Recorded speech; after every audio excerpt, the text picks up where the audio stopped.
Hello there. Welcome into a Wednesday edition of the show. I am so glad to have you, whether you're listening on your radio, streaming the show online at extrasports1300.com, or you've downloaded the Extra Sports 1300 app, which I hear through the grapevine is free to download, free to use,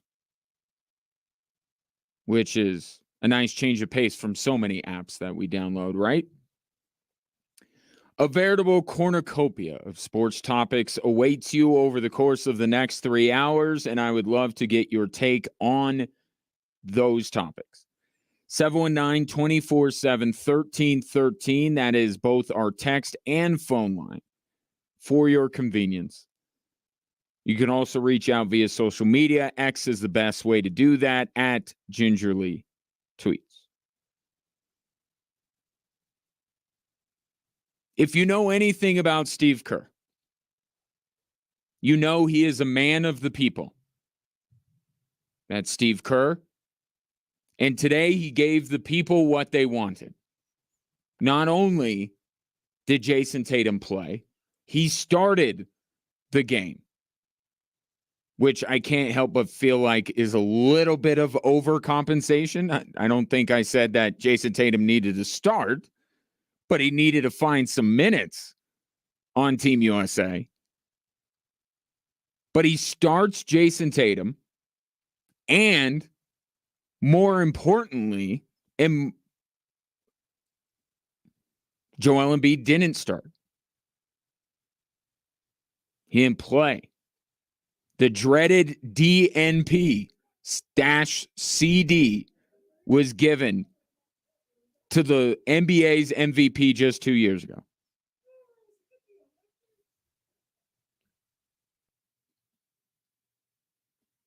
That is truly what the people wanted. And by people, I mean me. And that's become the story of this team. You notice that through 2 games? The biggest story for Team USA, more than Kevin Durant continuing to assert himself as the greatest American basketball player in Olympic history, LeBron James doing things at 39 years old that we didn't think 39-year-old people could do. The biggest story through 2 games for Team USA is which player gets that dreaded DNP, because somebody's going to. Now, interestingly enough, when Steve Kerr the other day said he could really only play 10 guys, he played more than 10 guys today. So 11 is possible, 12 impossible. Can't do it. Can't play everybody. Tyrese Halliburton got in the game early. He made up for both Tyrese Halliburton and Jason Tatum not playing in the last game, although no one was really crying foul over Halliburton not playing. But Joel Embiid, supposedly the best center of his generation, should have been a multi-time MVP winner, can't see the floor. But the difference between Joel Embiid not playing and Jason Tatum not playing is that you actually think the former is for the best.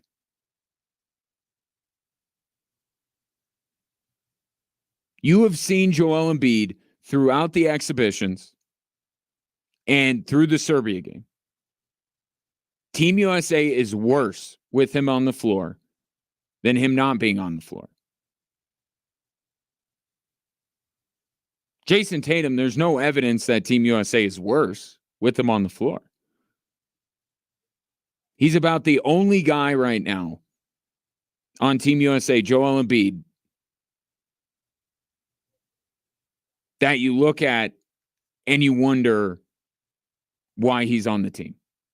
That has yet to showcase why Team USA picked him.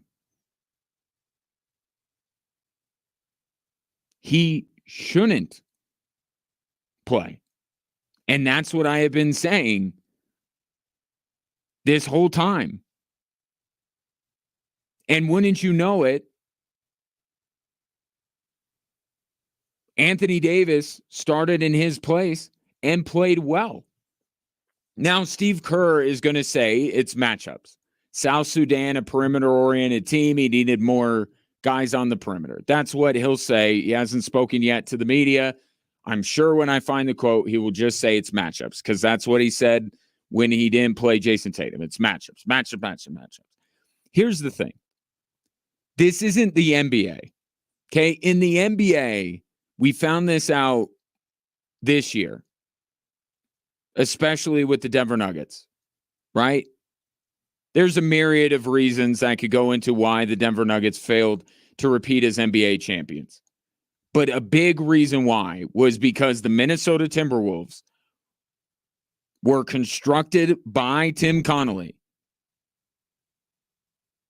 to beat the Denver Nuggets, to counter what they do best, to attack their weaknesses. And we saw it throughout the NBA playoffs. It's about matchups. But the reason why matchups become, and styles and things like that, become more important is because the talent pool is so spread out across the league. Everybody has their duo. Very few teams have a high-level third guy. Denver did with Aaron Gordon 2 years ago. Boston did with, take your pick. They got about 3 guys that you could probably classify as that outside of Brown and Tatum. But everyone has their duos, because Adam Silver doesn't let you have a super team. But when it comes to the Olympics, we could talk all we want about how every one of these other teams in the field, along with Team USA, have not only NBA players, but they have one of the most elite NBA players, right? Giannis on Greece, Jokic on Serbia, the 2-3 guys, and Shea and Jamal Murray at the very least for Canada, and you go down the list. But the list stops.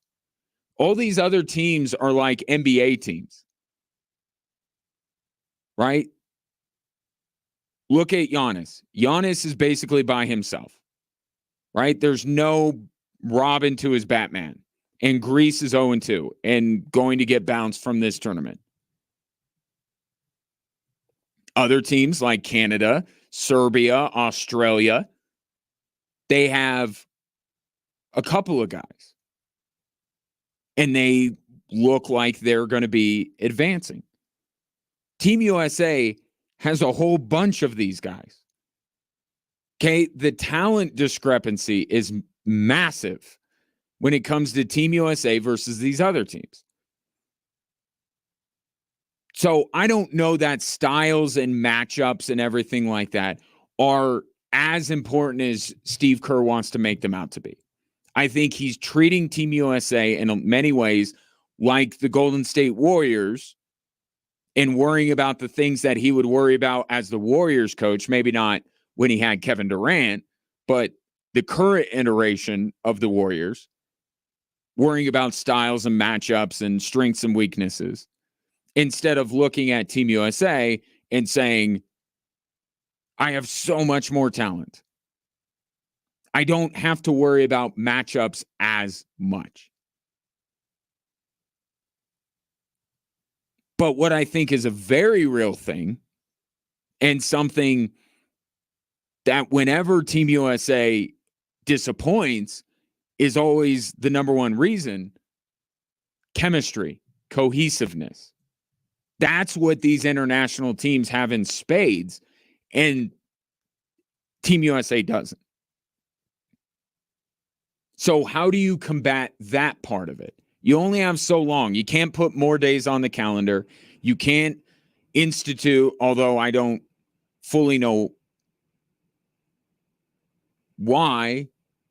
I think it's because of the players, why men's basketball can't replicate what women's basketball does, right? When they get Asia Wilson and all these big-time players, they all go to this camp, and the big men's basketball players don't, but that's another subject.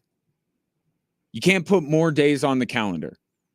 They put as many warm-up games as they possibly could to get themselves ready. And maybe it wasn't enough time. So wouldn't a great idea be to try and match up guys that do have chemistry? Not from a skill set perspective. How about the most obvious way of going about it? Like, I don't know, two guys that have played together for 5 or 6 years and have won an NBA title together. Maybe LeBron and AD is a good key to create some of that chemistry that you don't necessarily have throughout your roster. And you watch that game, especially early when LeBron and AD are on the floor. And if you didn't know that these two guys play together and have played together for many years, you would say, wow, they look like they have played together for years. They have a good chemistry. It's not surprising whatsoever that taking Joel Embiid out of at least the starting five, let's just start there, out of the starting five and putting AD was going to fit better. It was going to work better. Because LeBron and AD, at the very least, can play a two-man game until everyone else catches up.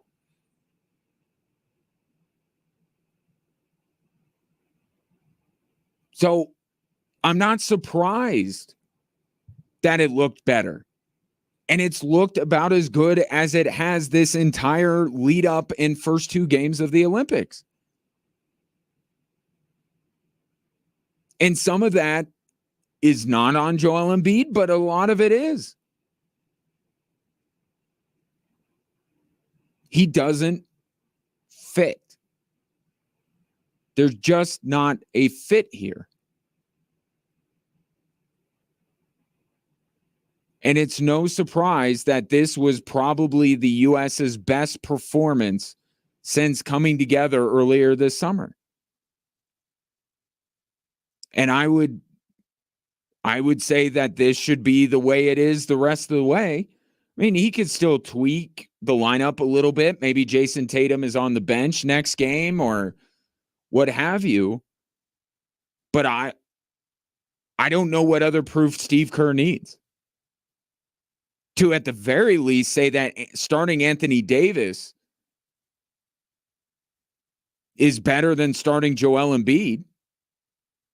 And I'm sure some of the hesitation to make this move was based on how good Bam and AD look together.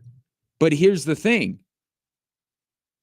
You already played Serbia, right? Maybe you see Jokic again. Maybe you see France, and at that point, maybe you adjust some things. But what else? But why necessarily do you need to play Bam and AD together? Who's the formidable big man that Puerto Rico has? Or Australia or Canada? So I love the Bam AD pairing as much as anybody else, but it just seems like it's not necessary unless you're going against Nikola Jokic or Victor Wembanyama, which they will not for at least a little while longer. So I would say, based on everything you've seen to this point, what possible reason is there to bring Joel Embiid back into this team? Like, you played 11 guys today. Could you find some minutes for Joel Embiid? Sure. Carve out a few minutes for Joel Embiid. Because today, as much as it may be the right call by Steve Kerr, it's still just embarrassing for Joel Embiid to be sitting there in his warm-ups with his warm-up tucked in, like just I tweeted it out. You knew it 5 minutes into the game that Joel Embiid wasn't going to get in. He looked like a guy that had been told there is no way you're getting in this basketball game. You think he took that well? I know he's, in the team spirit, and he had that quote yesterday where he's like, I love the fact that I don't have to be the man and everything, but the guy still wants to be on the floor.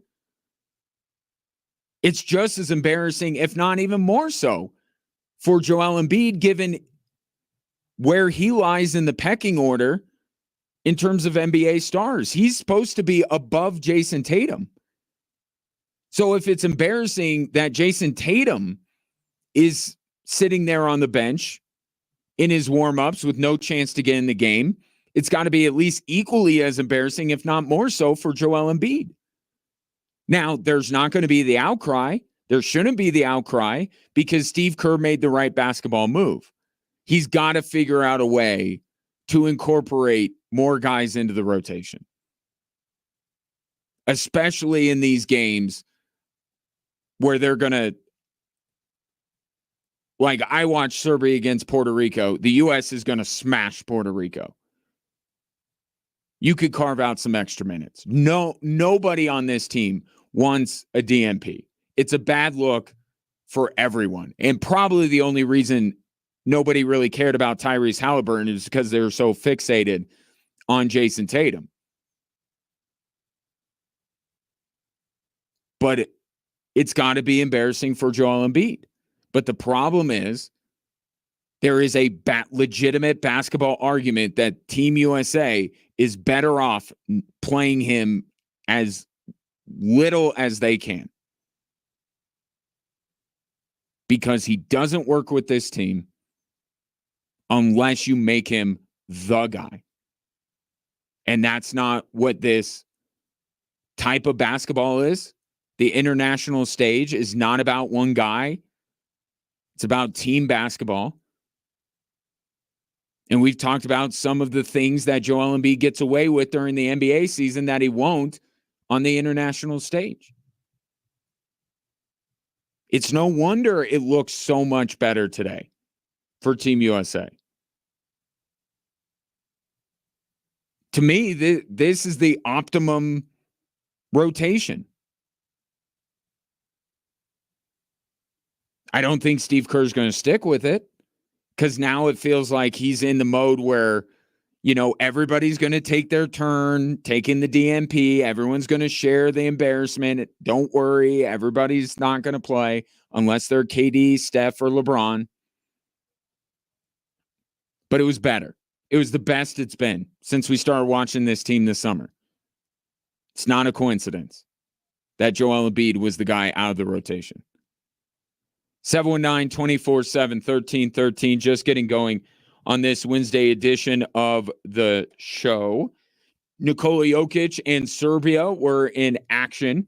Jamal Murray with some thoughts on his early struggles in the Olympics. And when we did our GOAT of GOATs and voted Simone Biles the greatest female Olympian, did we get it wrong? Because somebody did something today that may rival what Simone Biles has done. But coming up next, Bo Nix ran with the ones, and he looked good. Talk about that next here on Extra Sports 1300.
Going back and forth today between the Olympics, a lot going on in the Olympics from a local perspective, but obviously a national and global perspective.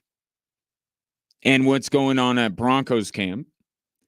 Because today, Bo Nix was running with the ones, and the folks up at Dove Valley were swooning. My timeline was flooded with Bo Nix throws and exclamation points and heart eyes emojis. And I'll look. What we get to see, and I mean we as in people, not just people in the media, is the tip of the iceberg. It really is. So much more going on behind the scenes. You know, Bo Nix could be falling asleep in meetings or something like that. Like, we don't know. And there's so much of practice. There's other practices that are behind closed doors, and right. So there's a lot going into it. But I will say for Bo Nix, it's great timing. It really is. Because yesterday the story is Zach Wilson gets skipped in the QB1 rotation, which leads you to believe that he is no longer in consideration to start for the Denver Broncos, which he never was and shouldn't be. And obviously that's good news for Bo Nix, right?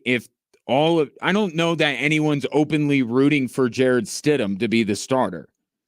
The hope from Broncos fans is that Bo Nix starts, that he's worthy of starting, but that he starts. So the day after Zach Wilson is unofficially eliminated from the competition, Bo Nix goes out there and slings it.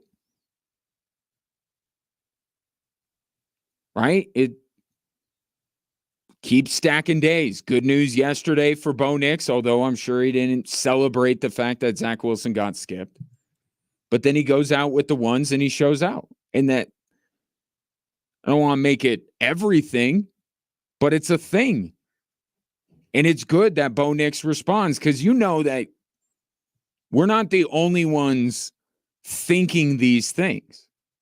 Bo Nix has to. Obviously, he has an affinity for Zach Wilson and their teammates, and they want to work together and they want to help each other out and all that kind of stuff. But Bo Nix's mindset is he's going to be the starter. And these dynamics that come up during training camp, like, the players are aware of them. Even if they don't 100% agree with them, they know that it's significant that Zach Wilson gets skipped in the rotation.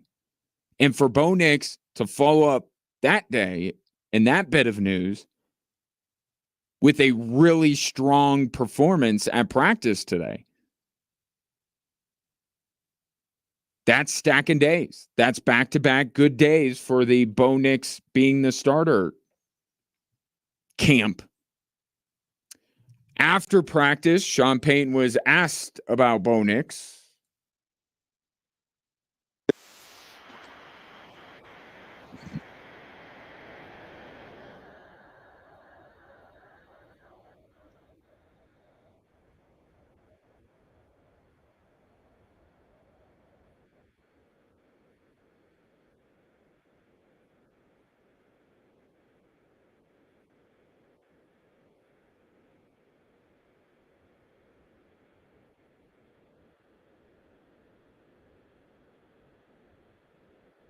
So Sean Payton trying to do his best to divert attention away from Bo Nix.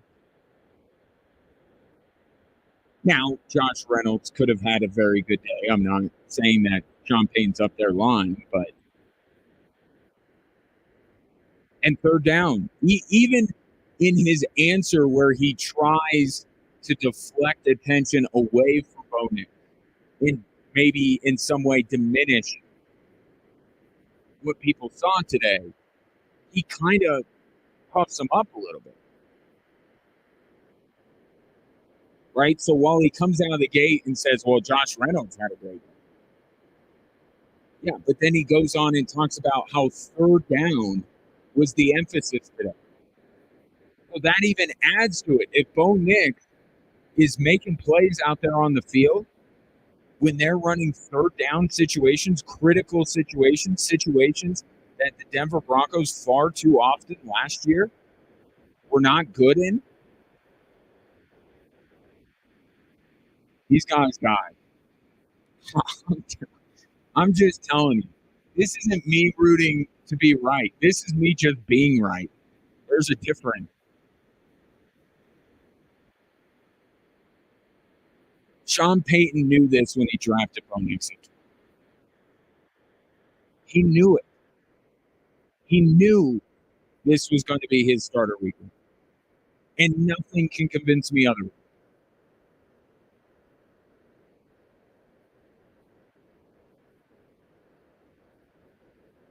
But great news for Broncos fans. Bo Nix played extremely well today when they're running third down. The only thing better would be if today was a red zone day and Bo Nix was slinging it. So if you're keeping track at home, the last 2 days have been, I think, good for Bo Nix. Definitely bad for Zach. I was talking with somebody earlier today about this. As we proceed with, I think, an assumption worth having that Bo Nix will be the Broncos starter. Let's at least put it as sooner rather than later. Right? Let's at least say sooner rather. And all indications so far show that Bo Nix is going to start more games this year than he won, barring injury, of course. The plan is for Bo Nix to play a lot. So if that's the case, what does it have to look like in order for the Denver Broncos to not contemplate drafting a quarterback? And if you don't like Shedeur Sanders, I do, but if you don't like Shedeur Sanders, put Quinn Ewers in.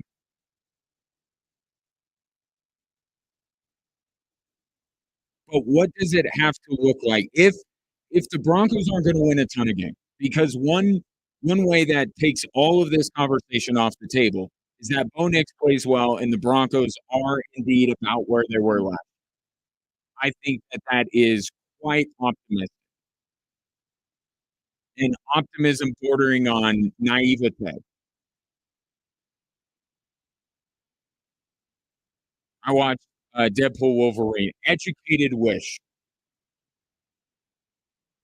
is what one of the lines in the movies that he had. Educated wish. It would be slightly less than an educated wish that the Denver Broncos would meet or exceed their win total of last.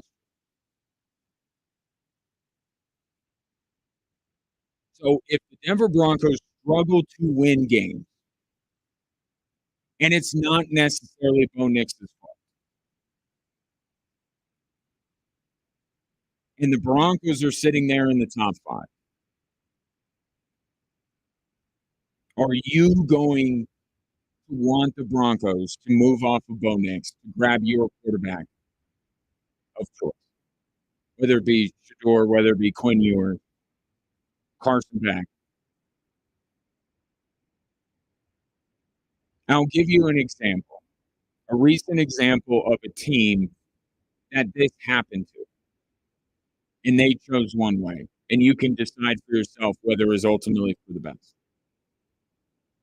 So Daniel Jones gets drafted by the New York Giants, a little bit higher than Bo Nix. So maybe the Giants had a little bit more invested in him than Bo Nix, but in many ways, a first-round pick is a first-round pick, right? Still your top draft pick. They draft Daniel Jones. Some people question how good Jones actually is. Some people call it a reach. Sound familiar? He doesn't start the season, but he plays, I think, 12 games. I should give you the exact stat line just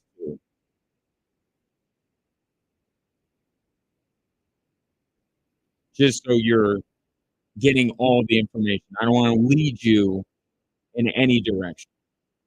So Daniel Jones, his rookie year in 2019, throws 24 touchdowns, 12 interceptions, and over 3,000 yards.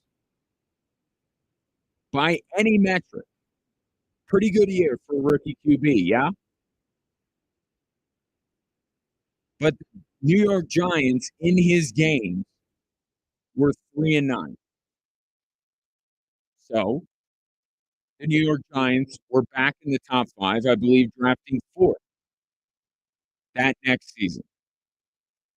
They decided to get Daniel Jones, a tackle, and Andrew Thomas.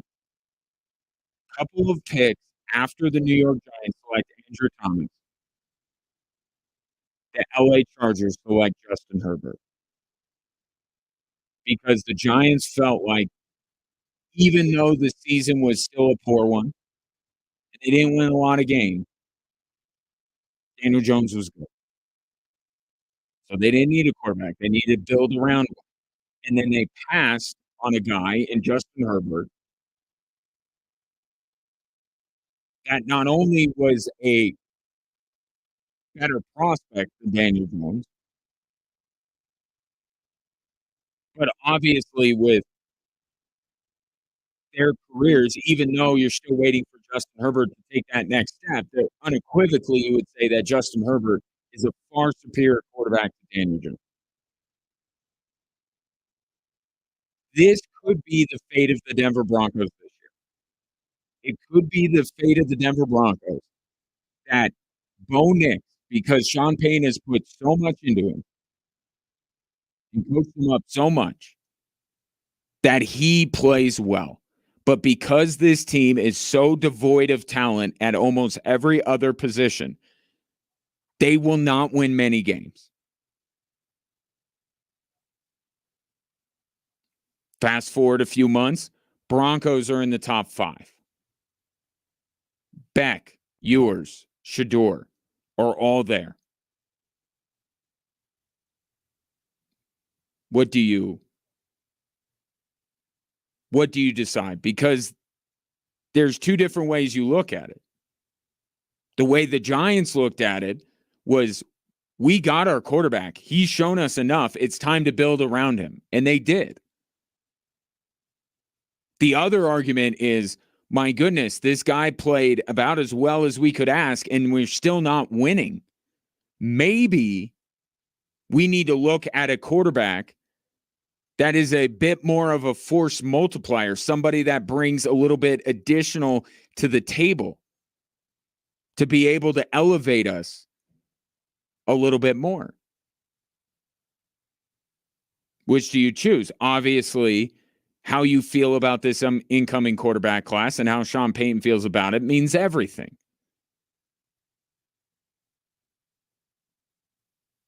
But if Shador Sanders does what I think he's going to do behind the rebuilt offensive line, and that exact scenario plays out where Bo Nix looks good, but the Broncos don't win games,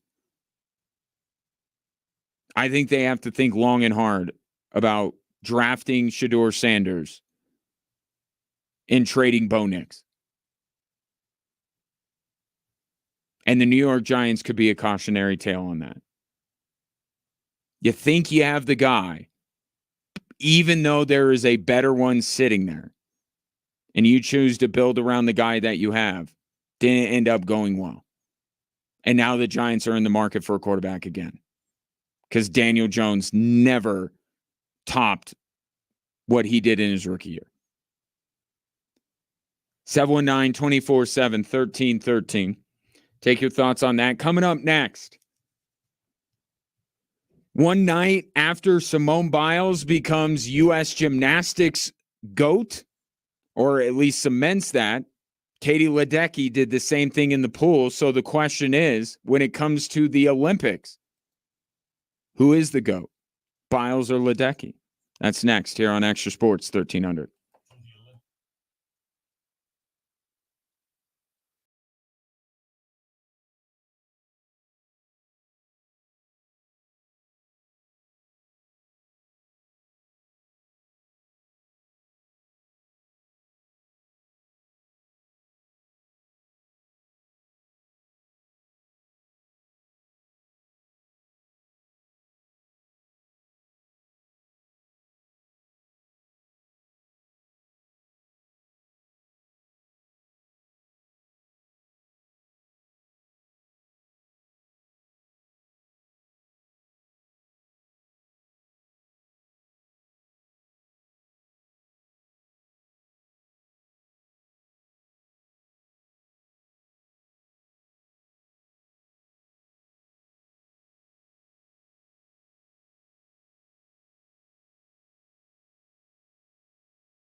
The newest concert venue in Colorado Springs, Ford Amphitheater, opens on August 9th, but you can get a sneak peek of the highly anticipated venue at the soft opening featuring School of Rock, the Colorado Springs Philharmonic, and Phil Vassar on Tuesday, August 6th. All you need to do is text Ford, F-O-R-D, to 719-247-1313, and you'll get a link to get your tickets, and you'll be there, and you'll be able to check out the Ford Amphitheater and what a show's going to be like there before everybody else.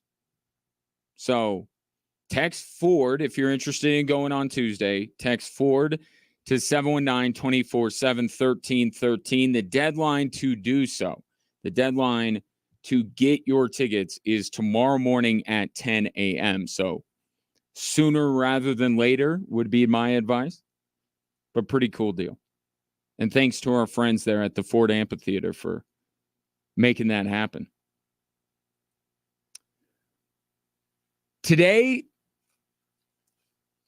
Olympics are really picking up now. Really picking up. The stories are getting better.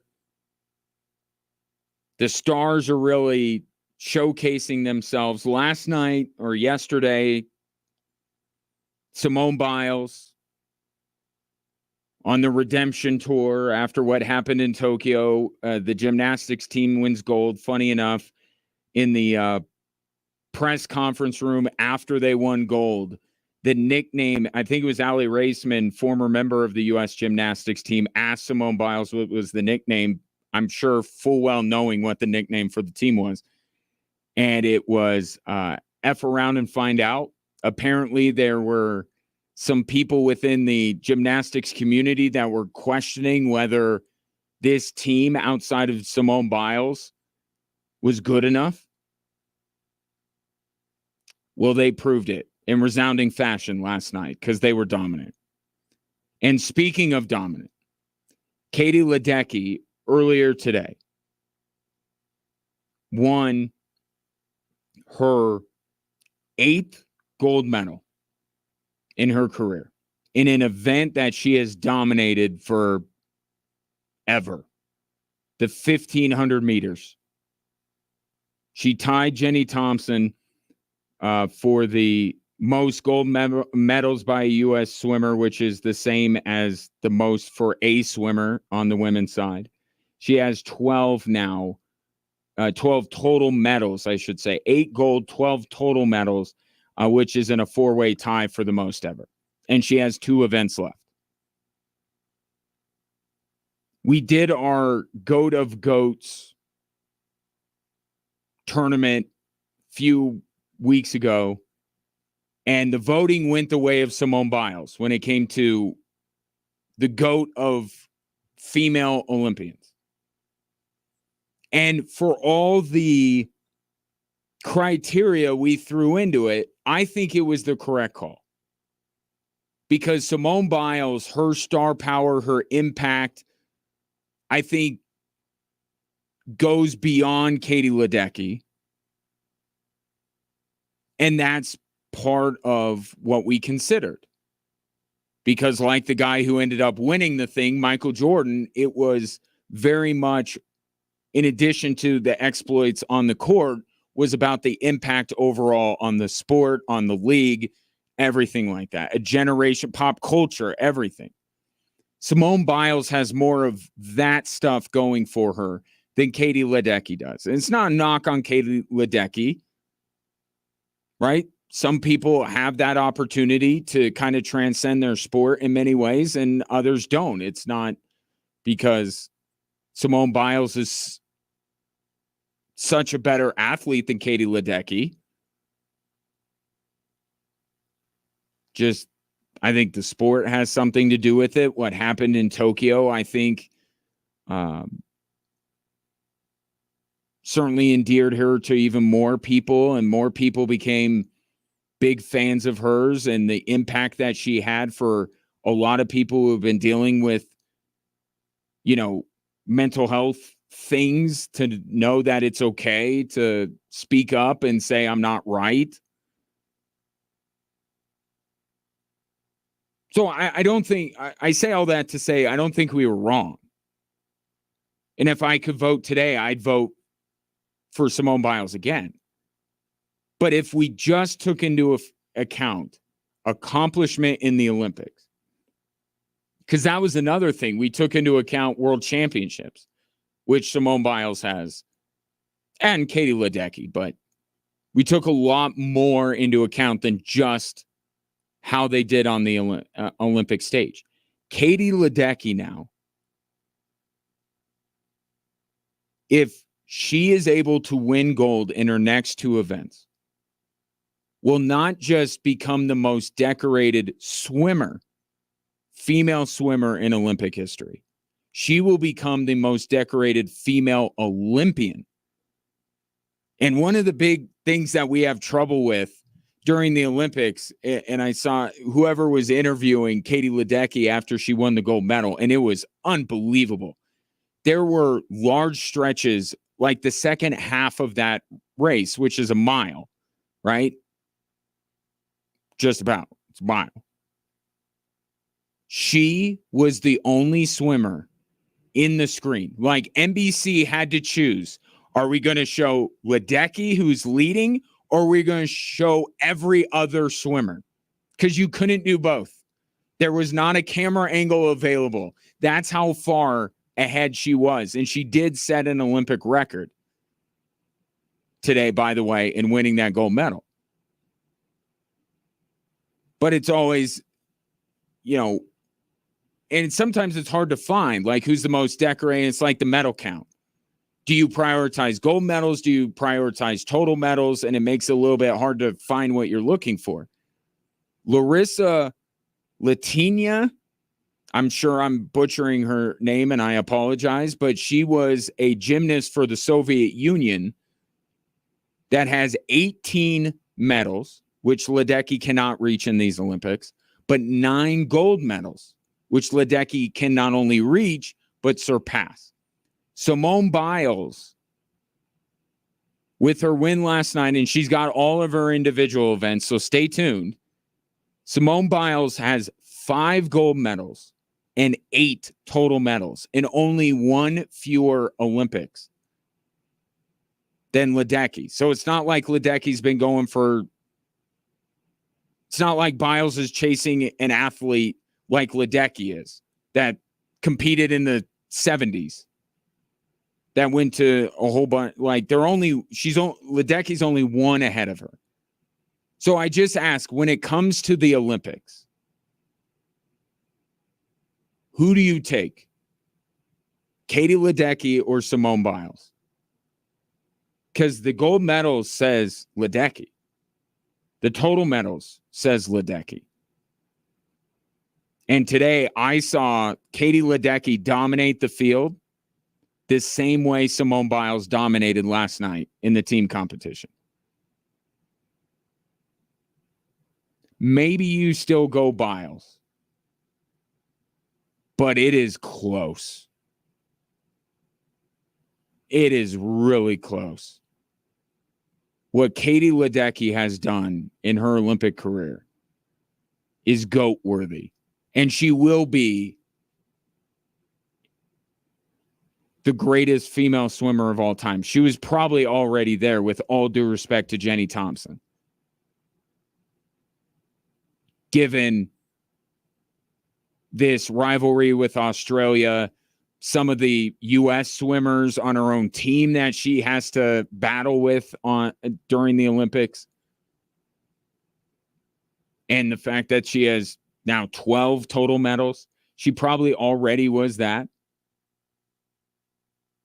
Now, Michael Phelps is done. We do see Michael Phelps on NBC's coverage, but we are seeing 2 of arguably the greatest Olympians ever. And heck, even throw Kevin Durant in there, maybe even a Diana Taurasi, considering that how many gold medals she has won. But Ledecky and Simone Biles are two of the greatest Olympians ever and the greatest in their sport ever on back-to-back nights, showing just why they are that. Just dominant. And I'll admit, Ledecky's is a little bit easier to notice. Like, I can tell that Simone Biles is crushing it. Like, you could just tell. You don't have to know gymnastics to be like, yeah, she looks really good. Like, everything just looks faster. She's doing everything at a faster speed than everybody else. Like, you could just tell. You watch enough sports, you know when somebody is head and shoulders above everyone else. But when it comes to swimming or track, it's pretty easy. And in team sports, it's pretty easy. You look at the scoreboard in gymnastics and it's like USA wins by 5. What does that mean? Well, that's an ass whooping. Forgive my language, but that's what it is.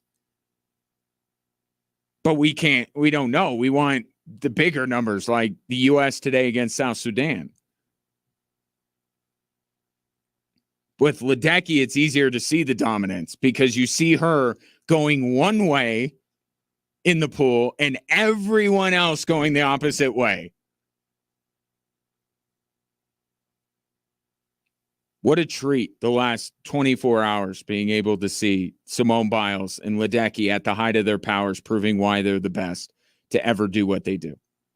719-247-1313. Coming up next, Sean Payton may be cagey with us, but with the national media, he's never afraid to be bullish on his team. Wait till you hear what he said to NFL Network about this draft class.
Welcome in Drive Time Sports on this Wednesday.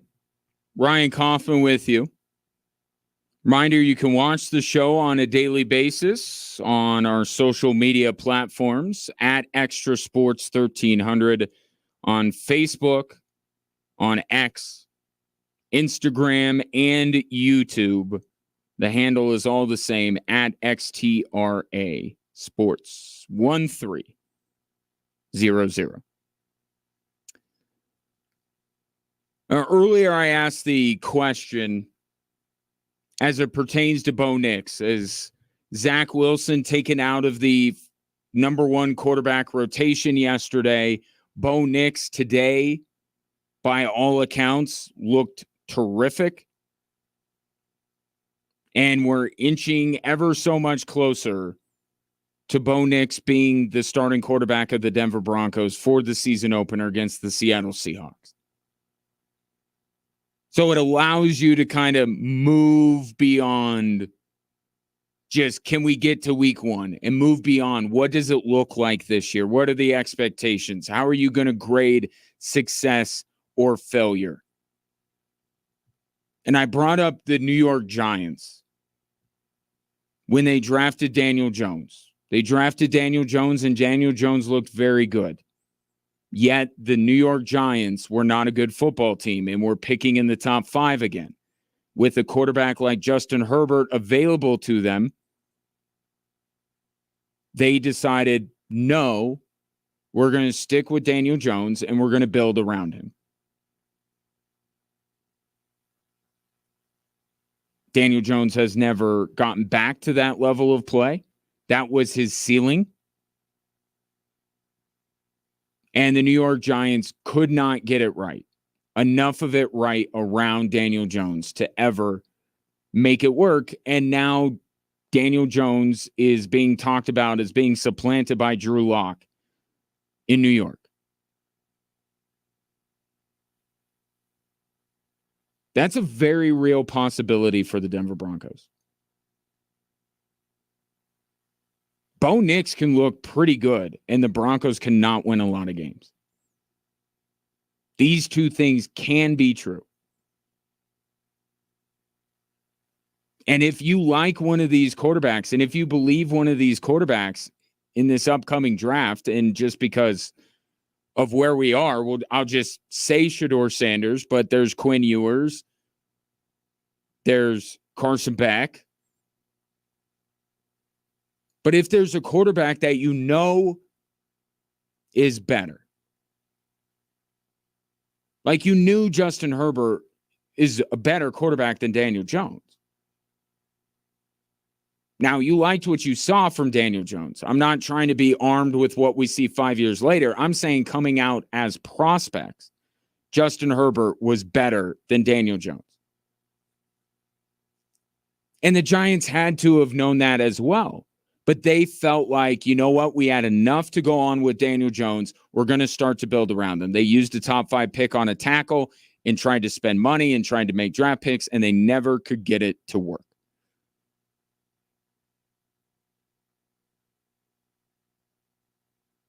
Broncos could suffer the same fate. Potentially. Doesn't have to be that way. But if you're just taking it 1 year at a time, you just say, if that exact scenario plays out with Bo Nix, will any part of you desire a quarterback that you know is better than Bo Nix? But you saw enough from Bo Nix to say he's worth building around. It is a good thing for the Denver Broncos, but it's also kind of a nightmare scenario in a lot of ways. Because you're like, he played so well, but it didn't do anything. So how far are we really away when our quarterback actually plays well and we're so devoid of talent everywhere else, we can't string together wins? It'd be much easier if Bo Nix was just awful, or Bo Nix was good and the Broncos won a lot of games. That way your decision's easy.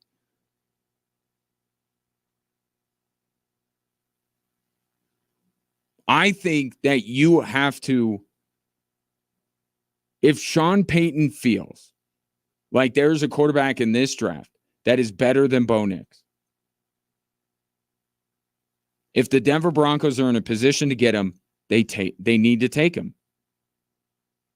Now, what I've seen from Shedeur so far tells me that he is not a fit with Sean Payton, even though I think that Shedeur is a better prospect than Bo Nix.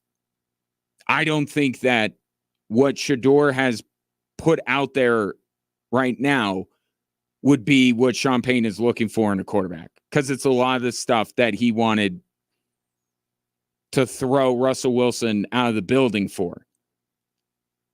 But I think we're going to see progression from Shedeur. He's going to get more time. I think he'll be more, make quicker decisions with the football and all that kind of stuff. So I would say take Shedeur. I would say take Shedeur. And if Sean Payton likes Shedeur, then he should take him.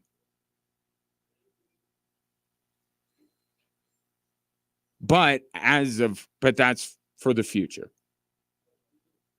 Right now, you have Sean Payton talking like this to NFL Network yesterday. Look, it's a very competitive league, and we happen to be in the same division as the world champion Kansas City Chiefs, and I understand that. But the focus has been real inward relative to where we're at. And I would say, number one, I think you'll see this as the season unfolds with this draft class. It's been an impressive group. We all root for our draft classes, and yet you go by what you see. And I was talking with Greg Penner the other day, and I said, you just mark my words, 3-4 years from now, we'll look back on this draft class, and it'll be significant as to what we're able to accomplish. Doesn't that... Is it just me, or does Sean Payton sound completely different when talking to the national media? It's just as an aside, it's not the point of this segment, but I can't go without commenting on it. It's almost like Sean Payton would like there to be a national narrative about his football team and a local narrative about his football team. And then he acts like the national narrative won't bleed into the local narrative. Like we won't hear it. It's almost like he's speaking to two different audiences. It's like, in some ways you are, but guess what? Broncos fans who listen to you on a daily basis on this show or on other local shows also watch NFL Network. And it's such a weird thing. For nationally, that's all they get is Sean Payton talking big about what this rookie class is. They're not hearing Bo Nix had his best day of camp so far, and somebody brought it up to Sean Payton, and the first guy he brings up is Josh Reynolds. Like, he's done this. Like, he tempers expectations locally, but nationally, he didn't tell a local beat reporter about his thoughts on Nathaniel Hackett. Told to national. Whenever Sean Payton gives great quotes and great sound bites, it's always to the national media. And what we deal with on a local level is him, meandering through some example of when he was in Philadelphia 86 years ago and looked at the San Francisco. Like, he meanders, he's evasive, he's combative. He tries not to give us anything. And then nationally, he's like, I told Greg Penner the other day, watch out for this draft class. Like, just consistency. Local media are people too. We went to school for it. We get paid for it all the same. Probably less than some people nationally, but. And I'm really fighting on behalf of the people that go up to Dove Valley, because they're the ones that are actually asking the questions. Why can't he give some of them that stuff? So At any rate, he would go on to talk about two classes, because I heard these comments and I didn't hear the full comments. I only heard essentially what I played you. And my mind went to the class that he had. It was 2017. 2017, they got Marshawn Lattimore in the first round. They also got Ryan Ramczyk. Remember, that was the Garrett Bowles draft. Marcus Williams went in the second round. Kamara in the third. Trey Hendrickson in the third. But he did bring up that one, but he also brought up the draft class that essentially laid the foundation for what the New Orleans Saints became. And see if he talks about that.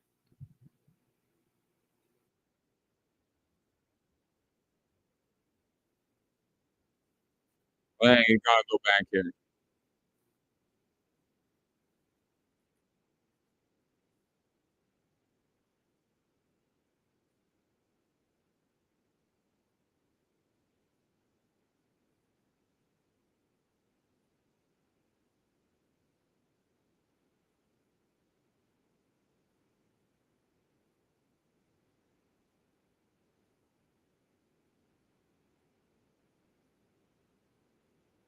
And then he talks about the class that I was thinking.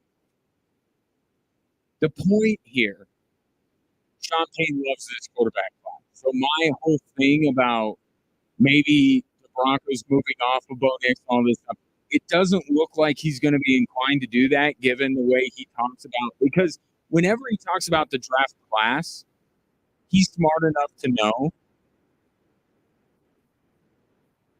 that we're going to equate that to Bo Nix, and he wants us to. He's talking about Bo Nix first and foremost, because when we talk about this draft, it's Bo Nix first and foremost. Is this draft class that for the New Orleans Saints? That is a staggering statement. He's calling this draft class on the same level as the draft class that propelled the New Orleans Saints to a Super Bowl title, to be one of the best teams in the NFL. And then in 2021, when they started to fall off, or 2017, excuse me, when they were falling off a little bit, teetering out. They had this draft class, and then they jumped back up and were one of the elite teams. That's what he's putting on this draft class.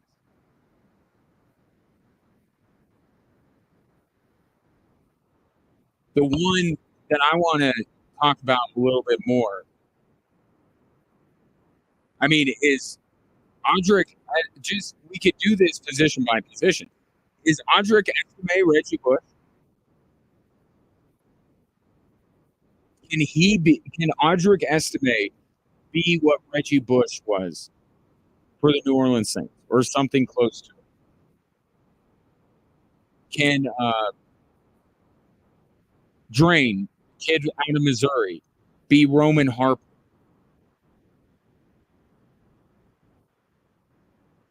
Can Troy Franklin be Marcus Colston?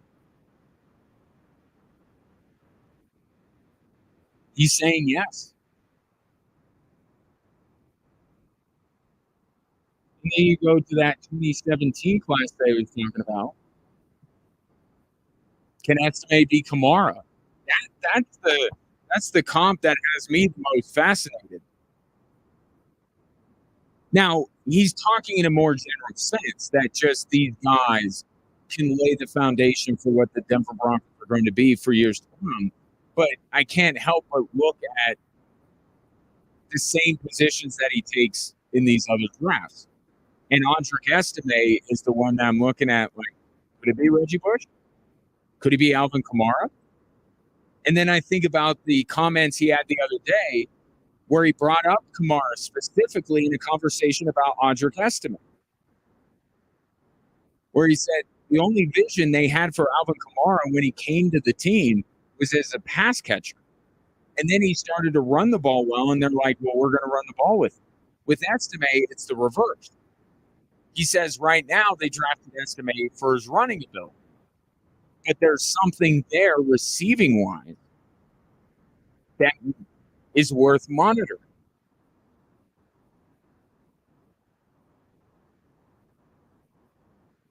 But maybe that's unfair. Maybe you can't go line by line. But for Sean Payton to say that about this draft class, that is a bold statement. And I got to tell you, I did not look at this draft class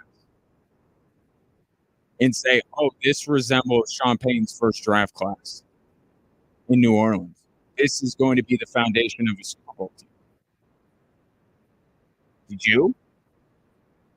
I like Troy Franklin. He's my favorite pair.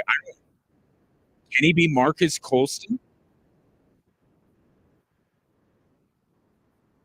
Marcus Colston, for a minute there, was one of the best receivers in the league, most prolific receivers in the league. Audric Estime, I think, is the most intriguing of their draft picks. Could he be anything like Alvin Kamara or Reggie Bush?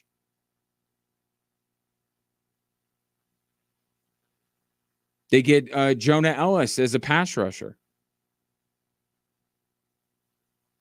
And then, of course, you have Bo Nix. I looked at this draft class and I said it's a good overall draft class. Obviously went at a lot of needs that the Denver Broncos had. But I did not have that thought that Sean Payton just shared in my head.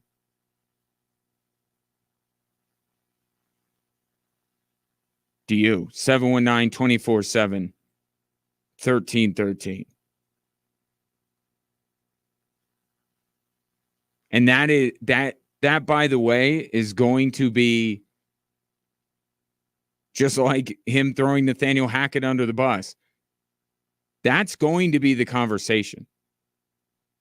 Not just for the next couple of days or couple of weeks. As we get to the season, we will now be comparing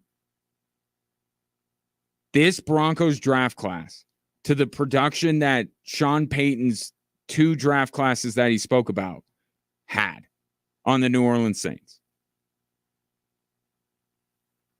And maybe we would be doing that anyway. I wouldn't put it past myself or anybody. But we have Sean Payton's own words saying, just like when he said Nathaniel Hackett did the worst job in the history of head coaching, he's saying that this draft class can be to the Denver Broncos what that first draft class was for the New Orleans Saints.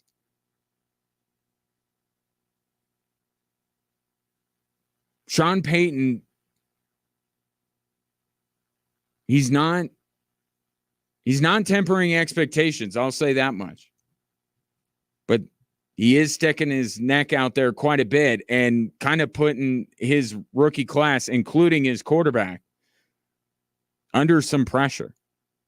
Because now they're expected to produce. 719-247-1313.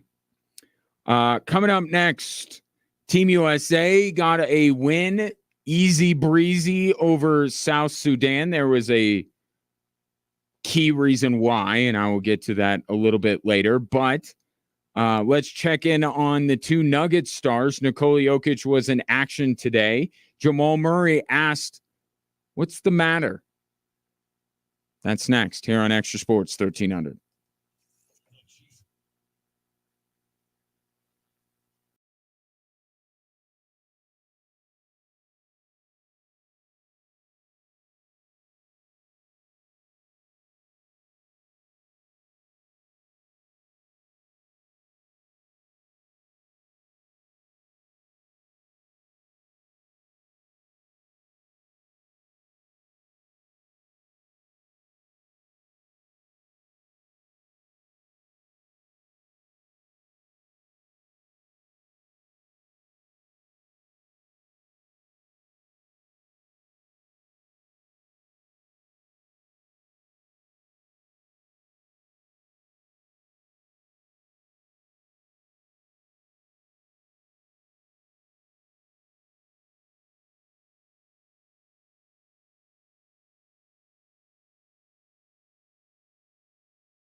The newest concert venue in Colorado Springs, Ford Amphitheater, opens on August 9th, but you can get a sneak peek of the highly anticipated venue at their soft opening featuring School of Rock, the Colorado Springs Philharmonic, and Phil Vassar on Tuesday, August 6th. Just text Ford, F-O-R-D, to 719-247-1313 to get your tickets. That's Ford to 719-247-1313 for your sneak peek of the new Ford Amphitheater coming up on Tuesday. Speaking of the text line at 719-247-1313, Brett says every time Sean Payton is interviewed, he refers to Drew Brees, Taysom Hill, and his days in New Orleans. When I replay it, I have Bruce Springsteen's Glory Days playing in the background.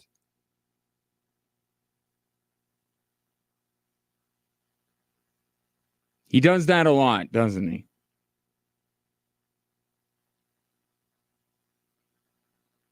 But it tells me two things. One is that he really likes what he's doing. Right? If he keeps bringing these guys up, I think a little bit of it is reminding people how much of a genius he was and how good those Saints teams were and how he turned it around. I mean, let's be honest, it's part of the reason why he's in Denver, right? Because of his ability to turn around the Saints immediately.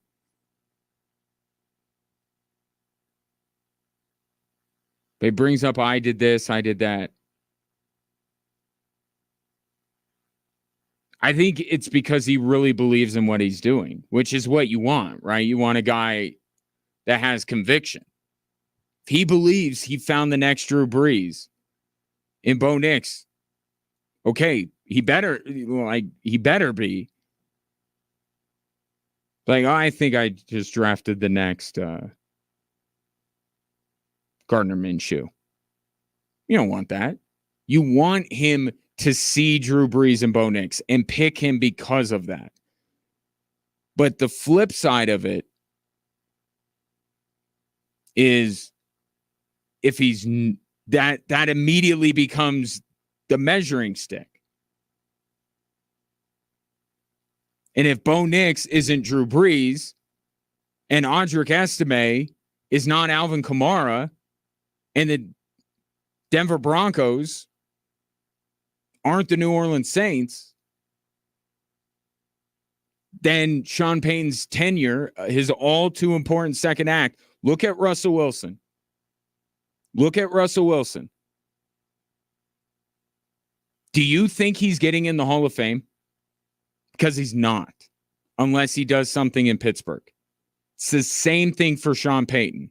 If this does not go well, he won't be a Hall of Fame coach. That second act, you better make sure it works. Peyton Manning made sure his second act worked. Tom Brady made sure his second act worked. Now, they would have been Hall of Famers anyway. But these second acts for these guys that are kind of Kurt Warner. Kurt Warner's only a Hall of Famer because of his second act. If his career ended in New York, he wouldn't be on the Hall of Fame even while leading the greatest show on turf. It was the second act with Arizona that put him over the top.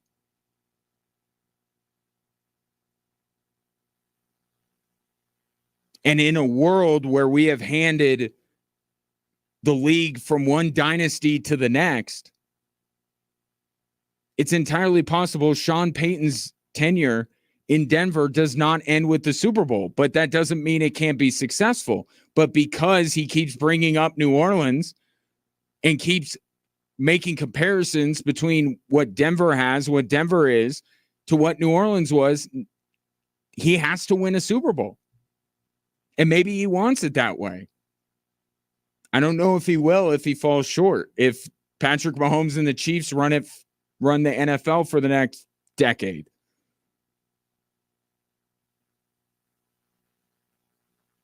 I just can't get over the differences in Sean Payton. Like, you would think the people that devote their daily lives to covering you would be a little bit more open with, you'd be a little, call it what it is, better with.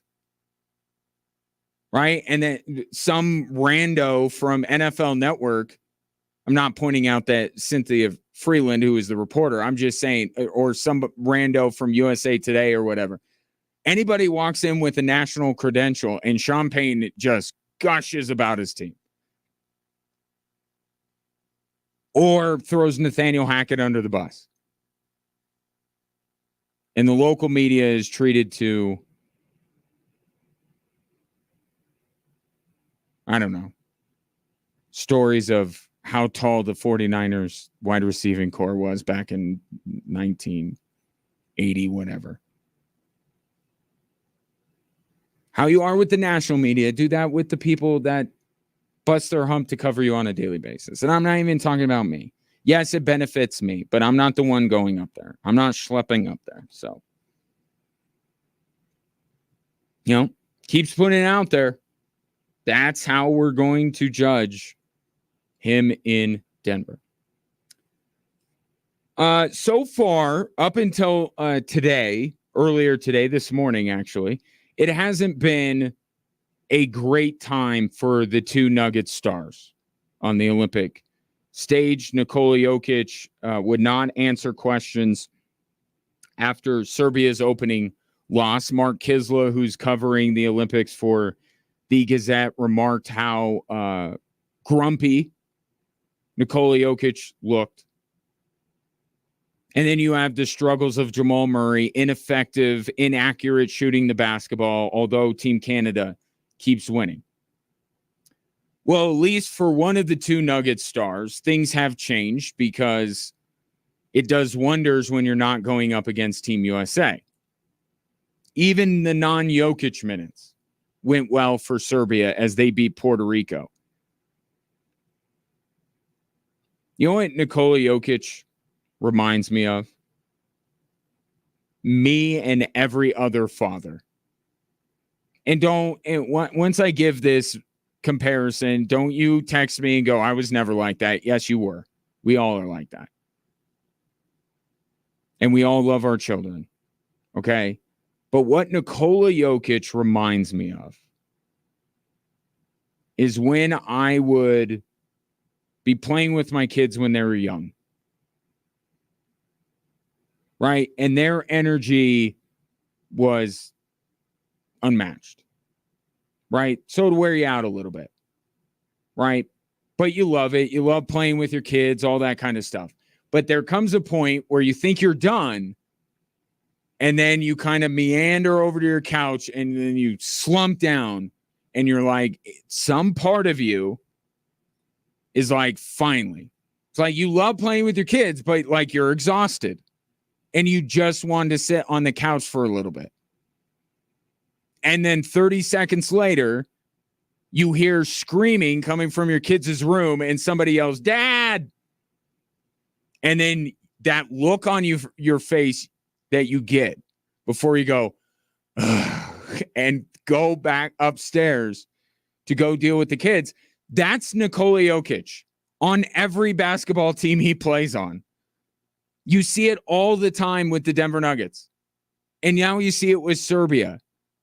He sits down on the bench. He does everything he can do. He does a great job of it. Thinks he's got the Denver Nuggets or Serbia into a great situation. They're leading by 10. All is good. Now I can rest for just a few, not for the rest of the night, just like a few minutes. I gave you what you needed.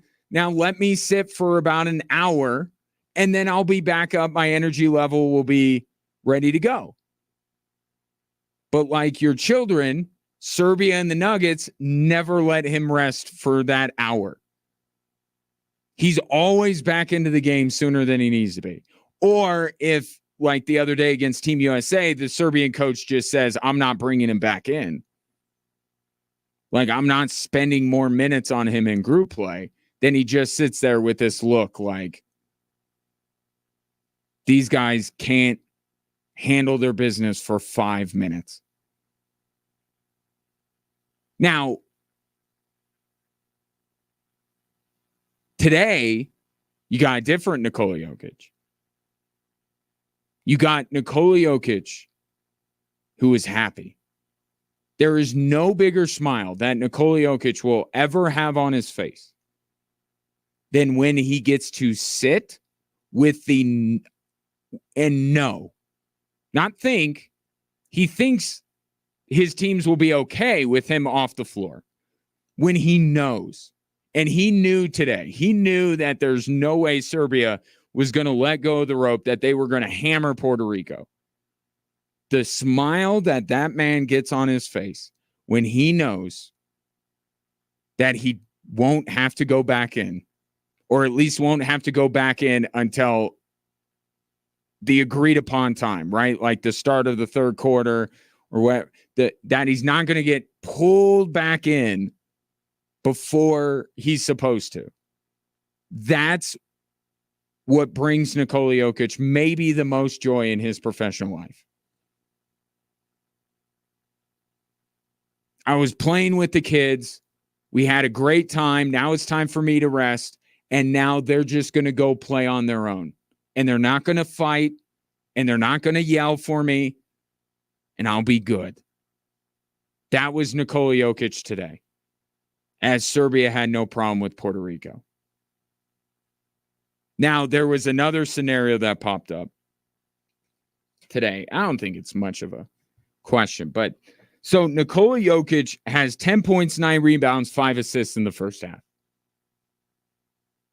Right? Triple-double watch. For the game, because he doesn't play a lot of minutes in the second half, ends up with 14 points, 15 rebounds, 9 assists. They asked the question on the broadcast whether you bring Nikola Jokic back in to get 1 assist. Because if he were to get 1 more assist, he would become just the 4th player in Olympic history to record a triple-double. One guy was from eons ago that I think actually played for Serbia. The other 2 are LeBron and Luka. And Nikola Jokic would be able to be on that list. When that question was asked, I immediately shook my head as vigorously as I could to say no. Because 2 things. 1, Nikola Jokic doesn't roll like that. And second, we just got done not too long ago with a stat padding, like somebody accusing Nikola Jokic of stat padding. That wasn't that long ago. Please, Serbian coach, do not bring Nikola Jokic back in so he could get the 4th triple-double in the history of the Olympics. Please don't do that. It's fine that you're playing him, even though you're risking injury for the Denver Nuggets. Please don't start back up the argument that he is a stat pattern. Let him rest. And he would much rather sit on the bench with that big grin on his face than go back out there to get 1 assist. But they didn't. He never went back in, and he fell 1 assist short. Isn't that the Sombor double? Isn't that right? And they should adopt that. Why aren't they adopting that? The Sombor double. Sombor's in Serbia. It would work. Isn't that what the Sombor double is? When he gets a double-double, but then he's 1 rebound or 1 point or 1 assist shy? That's what he had. These Olympic announcers, got to do your homework. Sombor double. Nuggets fans will be really upset when he hits the Sombor shuffle and they don't correctly identify it as that. Well, he pushes off of the wrong leg and makes the... No, we have a name for that. We did that. We already did that. Call it what it is. Anyway, so Nikola Jokic had a much better day. Jamal Murray, I'm late for a break, so I'll bring you this sound on the other side. But Jamal Murray, by all accounts, is struggling to produce for Team Canada.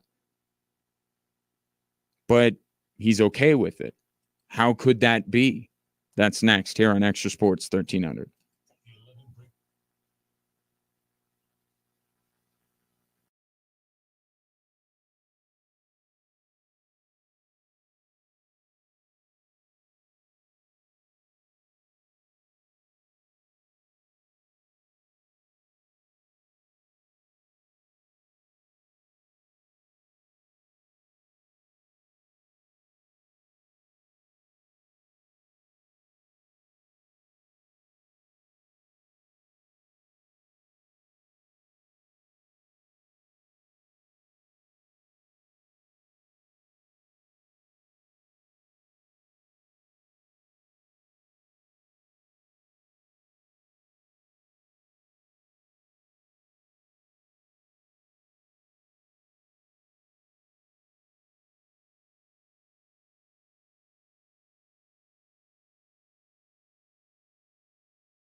Celebrate back to school with Switchbacks FC this Saturday, August 3rd at Widener Field. Be there at 6 p.m. as a very limited amount of fans.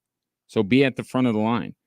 We'll get a special edition Switchbacks hat provided by Phil Long Dealerships. And then after the Switchbacks take on Phoenix Rising, experience a fun back-to-school fireworks display. It all goes down 6 p.m. this Saturday, August 3rd at Widener Field. Get your tickets now at switchbacksfc.com. Or what the heck? How about winning from me right now? I got a 4-pack of tickets for Saturday. You get the hat, get the fireworks. I can't guarantee you get the hat. That's on you. But I can guarantee your admission by giving you 4 tickets. And by you, I mean the 13th texter to text Switchbacks and your name to 719-247-1313. That's Switchbacks and your name, 13th texter will win a 4-pack of tickets to see the Switchbacks this Saturday night take on Phoenix Rising FC. So things going better today than they were a couple of days ago for Nikola Jokic. For Jamal Murray, even though Canada continues to win, he continues to be pretty ineffective. I think he's like 13 points, 4 of 13 from the field. He's coming off the bench, but then when he plays with Shea, it doesn't look like it's really working. And Ariel Helwani of MMA coverage fame is covering the Olympics for the Canadian Broadcast Corporation and asked Murray if he's okay. Is he healthy? Is he good? Here's Murray's answer. Feeling great. Obviously, I was away from the team for a while, so not starting. But we got a bunch of selfless guys that don't need all that. You know what I'm saying? I think we got a great starting unit. Lou's doing his thing. Dylan's playing amazing. Obviously, Shea, Dwight, RJ. So guys come in. Everybody has their role. I think you saw Jason Tibbs didn't play a single minute. I'm sure a lot of guys, Tyrese Halliburton didn't play. I think a lot of guys on other teams are starting on their respective NBA teams. So, it's not an ego thing over here. We're just trying to get the win. I think that's why it's a lot of fun because it's just a bunch of the best players from the same country trying to get a win, not worrying about stats or egos or rules. And that's a great mentality for Jamal Murray to have, right? And I think it's the mentality that honestly you get when you have gotten to that proverbial mountaintop and you've won an NBA title, which with all due respect to the Olympics for NBA players, they grew up wanting to win an NBA title, not an Olympic gold medal. Once you get to that mountaintop, I think is when you gain that perspective, truly gain that perspective. Other guys will tell you that. I would question whether they actually believe what they are saying. I think Jamal Murray does because he sees that it only matters if you win. If you win, everything else takes care of itself. And when you don't win, it doesn't matter for most people how you perform. People in Canada are not going to care if Jamal Murray's dropping 30 and Canada's losing because they think they should win a medal. And not just any medal. They think they can compete with the U.S. for gold. So Canadian fans are happy right now. If you're a Nuggets fan, you're wondering what's wrong. So I'm glad that Jamal Murray was asked the question. And I'm glad that he has that perspective. But that doesn't explain why he's struggling. His best answer was that I haven't been with the team. Is that enough for a guy with Jamal Murray's game? Just it's time. I mean, he says he's been away from the team. Didn't he have more preparation with Team Canada than Team USA has had together? I think Team Canada got a jump on them.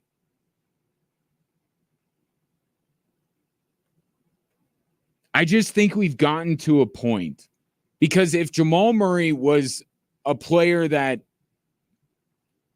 the people who are saying they should play Russell Westbrook and Jamal Murray together, if he was that kind of player, then yeah, he should still be able to get his if he's healthy, right? Well, just when you get the ball, shoot and make it.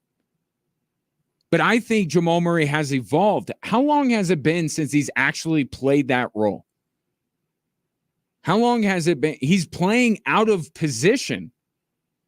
That's what's happening. Jamal Murray is not playing the position that he has been playing for almost the entirety of his NBA career. He's a guy that starts with the ball in his hand.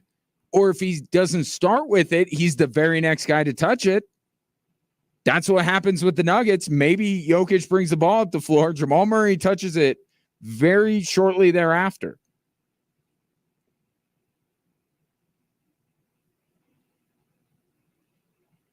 That's the issue. He's not this off-ball shooter that people wanted him to be coming out of Kentucky. And probably he was coming out of Kentucky, but the Nuggets made such a concerted effort to turn him into a point guard. Michael Malone has taken so much pride in the fact that Jamal Murray continues to set career highs in assists. They want him to be a playmaker. They want him, the Nuggets want him to do what Shea is doing for Team Canada. And Jamal Murray right now is having a very difficult time finding his place. Now, the one thing, because I think some people's minds could wander and I've seen it on social media towards like Joel Embiid, right? Where you're wondering, this guy's not a fit. Jamal Murray's a winning player. He's won an NBA title. So just, you could put the kibosh on that nonsense. Okay, Joel Embiid doesn't fit with Team USA, and he's not a winning player. Jamal Murray's half of that. Jamal Murray doesn't look like he's fitting with the role that Canada is asking him to take on. And he doesn't have Nikola Jokic.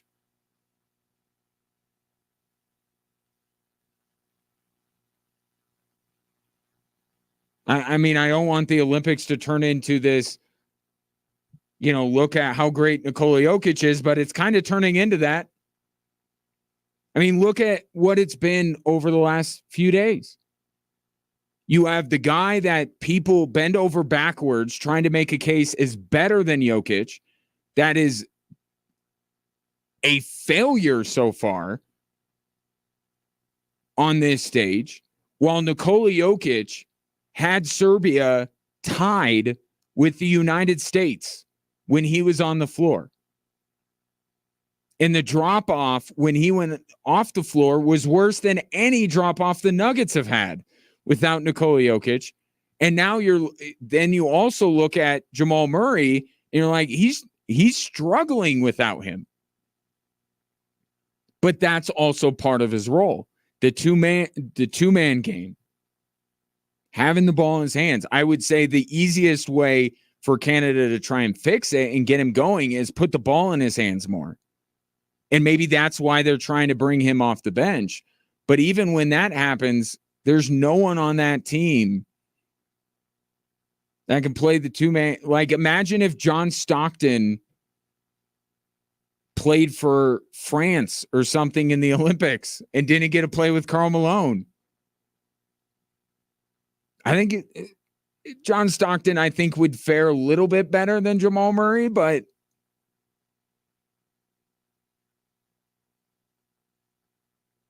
I think he'd have a little bit of trouble. I just don't think he's fitting in for the primary role, and him and Shea just do not work together. It don't work. We'll see if it progresses throughout the tournament. There's still time left, but not having Jokic and not playing the role that he's played for years with the Denver Nuggets is is what's causing this. You hate to see it as a Nuggets fan, but just kind of further fortifies the belief in what Nikola Jokic is and what he does for the players around him.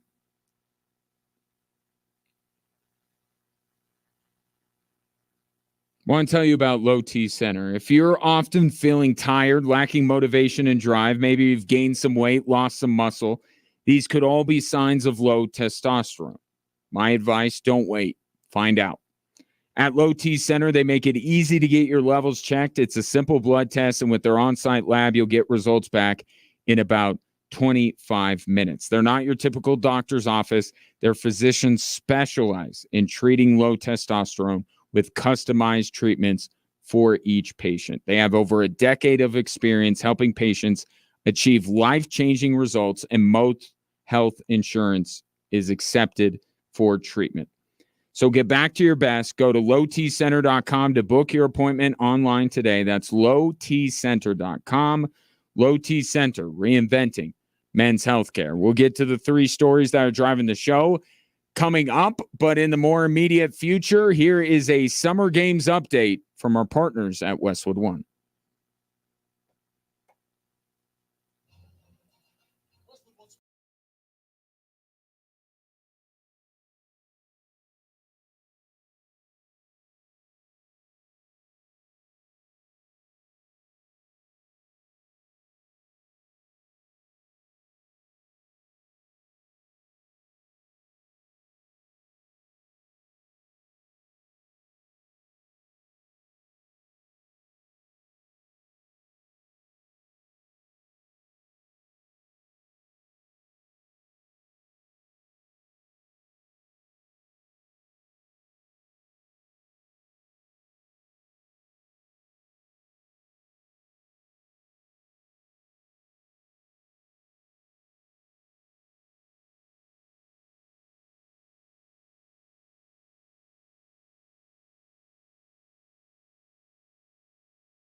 Hello there. Welcome in Drive Time Sports. Ryan Kaufman is I.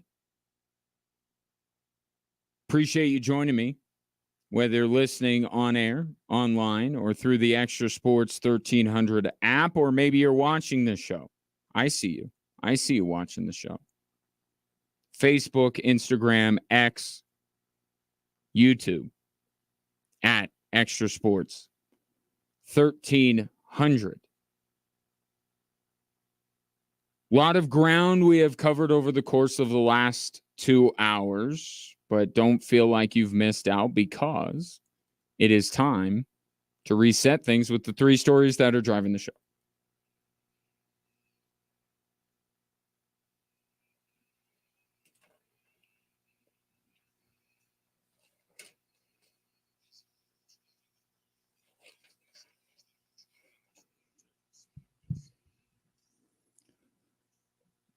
All right, got 2 Olympics and a Broncos. Let's start with the Broncos for story number 1. It's been an impressive group. We all root for our draft classes, and yet you go by what you see. And I was talking with Greg Penner the other day, and I said, "You just mark my words. 3-4 years from now, we'll look back on this draft class, and it'll be significant as to what we're able to accomplish." That was Broncos coach Sean Payton to NFL Network, because when it's the national media, this guy gives the best fodder for sports talk. Talking a big game. This, Jerry Jones, is all in. This is what it looks like, what it sounds like to be all in. And this is what it sounds like to be sticking your neck out there. This is the second consecutive year in which Sean Payton has stuck his neck way out there to talk about how good he is going to be in Denver. The first time, if you recall, last time around this time, he had a few lattes, and who hasn't done this before? You take a couple of lattes and you take someone who had your job previously and grab them around the shirt collar and the belt, and you just chuck them under the bus. That's what he did with Nathaniel Hackett. That's what this is. Now, it has a different tone. It has a tone of positivity and not a tone of negativity. But it's accomplishing the same thing. Sean Payton is putting himself out there and saying, I'm fixing this.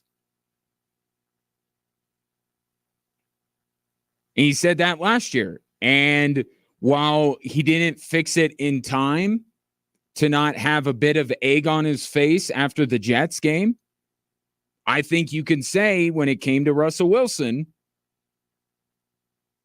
he did do a much better job than Nathaniel Hackett did. And with the Denver Broncos, he did a better job than Nathaniel Hackett did. So he had to play the long game a little bit there, but eventually he was right. Here, not only is he playing the very long game when it comes to talking about a draft class, but he's also putting a lot of pressure on himself. And by extension, putting pressure on this draft class. And that may lead you, because I'm comparing it to the Nathaniel Hackett comments, to say, well, he was right the last time. Okay, I feel like this is a bit bigger. Okay, because the thing with Nathaniel Hackett wasn't that we were all shocked at the revelation that Nathaniel Hackett did a bad job. Like, we were all there already. I don't know that anyone else, I shouldn't say anyone, that's too definitive. I don't think nearly as many people believe that Sean Payton's draft class will rival that of what he had when he first arrived in New Orleans, or the one in 2017 that he also referenced in that conversation. These are some of the names that were in those drafts. Alvin Kamara, Reggie Bush, Marcus Colston, Ryan Ramczyk. The first draft class were foundational pieces to his point about what they're going to be moving forward, and what they were was a Super Bowl champion. And then that other draft class that he referred to, they got 4 or 5 like legitimate dudes out of that class. I like a lot of the Broncos draft class. I don't know that I looked at this draft class and said this is going to have that kind of an impact.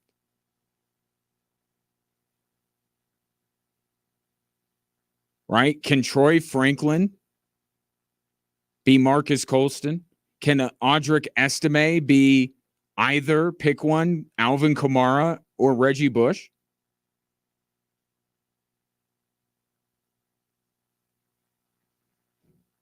That is quite a bold proclamation that he is making. And he just already, if he failed in Denver, it would detract from his legacy. But with some of these comments and how defiant he is in the face of people that say this won't be a good team this year, and they reached for Bo Nix and all this other stuff, it is going to be even worse if he doesn't make it work. But one thing that I would say when it comes to Sean Payton, when he's making these comparisons, when he's saying these seemingly outlandish things, he believes them. So I got to give him that. And if you were at Broncos training camp today, you would say he isn't 100% right, because Bo Nix working with the ones today looked great. His best day of camp, bar none. The day after, it seems that Zach Wilson was removed from the quarterback competition, or at least being considered a serious candidate. But when he talks about his draft class, it's Bo Nix. Right? I mean, we'll get deeper, and yeah, we'll talk about Troy Franklin, and we'll talk about Audric Estime, and we'll talk about these other guys and see how they pan out. But ultimately, what will tell the story of this draft class is whether Bo Nix works. It won't even matter as much if Troy Franklin is Marcus Colston and Audric Estime is Reggie Bush if Bo Nix doesn't pan out. And he knows that. When he talks about his draft class, just like today when he told the media, when they asked him about the day Bo Nix had, he immediately brought up Josh Reynolds. Well, I thought Josh Reynolds had a great day. He's trying to loop other people in so he doesn't compliment Bo Nix so much. He loves what he sees from Bo Nix. He loves it. He can't get enough of it. So take that for what it's worth. And I'm glad that after the first into the first training camp, after you just drafted the guy, that you love him. I would hope the honeymoon period lasts longer than that. He's talking about Bo Nix. He's not so caught up on how his last pick in the draft this year is going to do. And he's making that comparison. He's talking about it starting with Bo Nix. And that is now out there. And that, just like his comments about Nathaniel Hackett, will be replayed and brought up every time Bo Nix struggles or every time Bo Nix lights it up. Every time Audric Estime fumbles, every time he runs for 2 touchdowns, this is going to get some run. And it's Sean Payton for the second straight year sticking his neck out there and saying, I'm fixing the Denver Broncos. You watch. And we will. We all will be watching. Story number 2 today, much better, although game 1 was not particularly bad for the U.S. as they beat South Sudan. They got out to a big lead. It got a little bit closer, and then they woke back up and South Sudan cooled off a little bit. It was 103-86. Doesn't look like a complete whooping, but the U.S. was in control the entire way. But it was better in terms of who got the DNP, which was the biggest story going in, right? You knew that Steve Kerr was going to play Jason Tatum. You knew he was going to overcompensate, which he might have by starting the guy. But it had to come at the expense of someone else. And it came at the expense of Joel Embiid. Joel Embiid did not play today. Anthony Davis took his starting spot, and Bam Adebayo was the only other big they played. And you know what? It was better. The starting five worked better. The bench unit, still very good. There was not one moment in that game today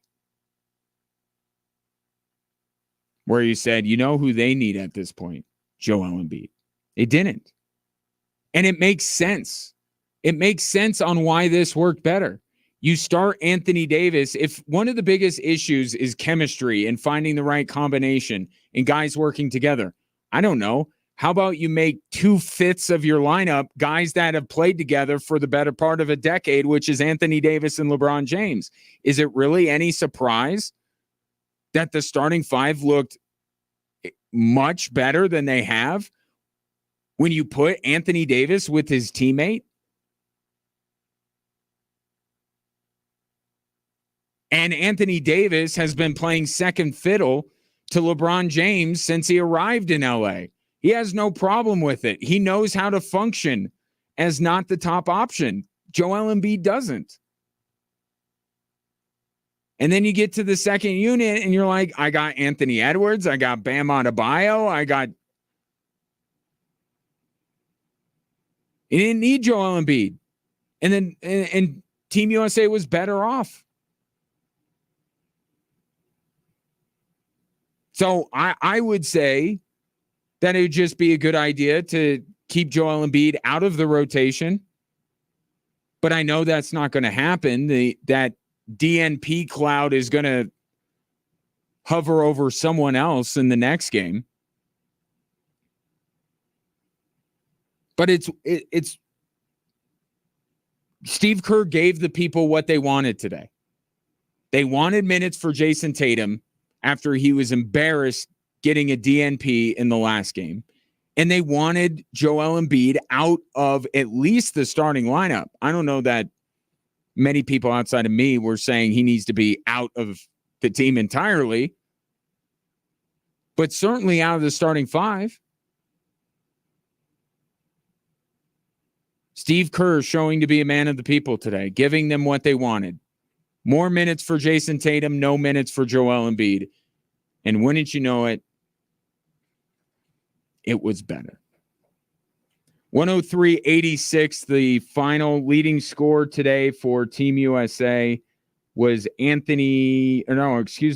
Adebayo with 18 points. How about that? Anthony Davis worked better with the first unit, and Bam Adebayo led the team in scoring off the bench.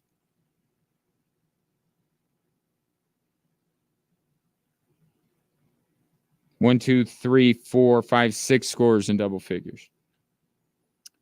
And story number 3, also from Paris as today, Katie Ledecky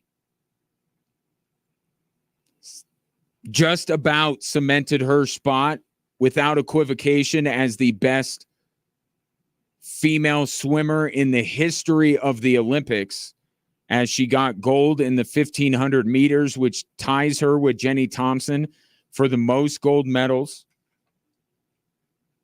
of any U.S. swimmer. And now she has 12 total medals, which is now in a 4-way tie for the most ever. And she was so dominant today in that. That's her signature event. That's her bread and butter, that 1,500 meters. As that race goes on, she just pulls further and further and further away, to the extent that late in that race, the last few laps, NBC couldn't even get another swimmer into the picture. And this coming a day after Simone Biles did basically that, but in gymnastics. And I think it does create quite the conversation when it comes to Katie Ledecky or Simone Biles being the greatest Olympian of all time. I think it's a toss-up. I may slightly lean Biles. Biles has got time, too. She's in Olympics behind Ledecky, if she chooses to continue. But stack them, rack them however you want. The fact of the matter is Simone Biles and Katie Ledecky are not just the two best athletes to compete in their given sport. They're two of the greatest Olympians ever. And on back-to-back days, they showed you why.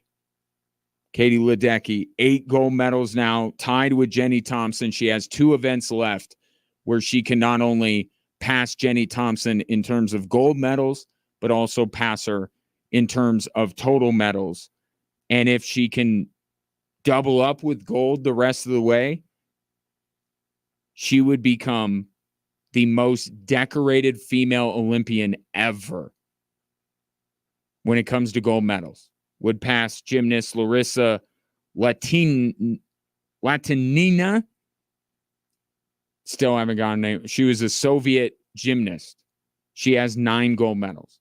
At that point, maybe we have to have this conversation again. If Ledecky has the most medals and gold medals of any, most medals of any swimmer, most gold medals of any female Olympian.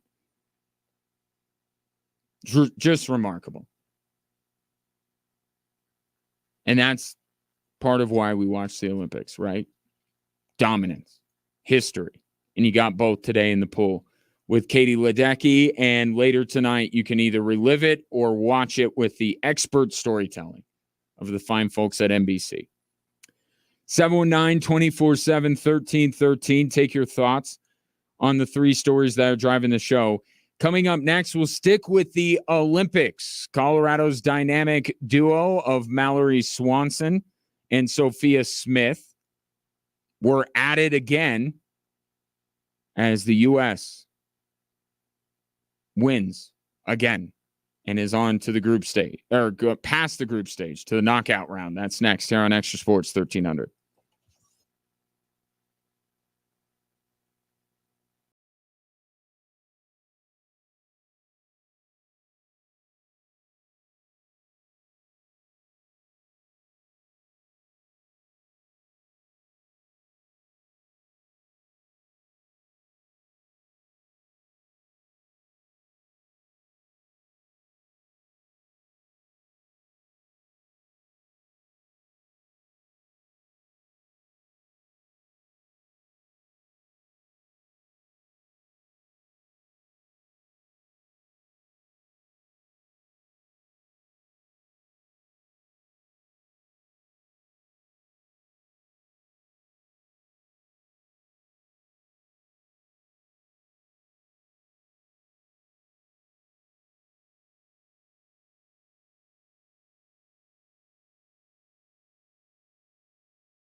The newest concert venue in Colorado Springs, Ford Amphitheater, opens on August 9th, but you can get a sneak peek of the highly anticipated venue at their soft opening featuring School of Rock, the Colorado Springs Philharmonic, and Phil Vassar on Tuesday, August 6th. Just text Ford to 719-247-1313. That's FORD to 719-247-1313 to get your tickets to your sneak peek of Ford Amphitheater this coming Tuesday.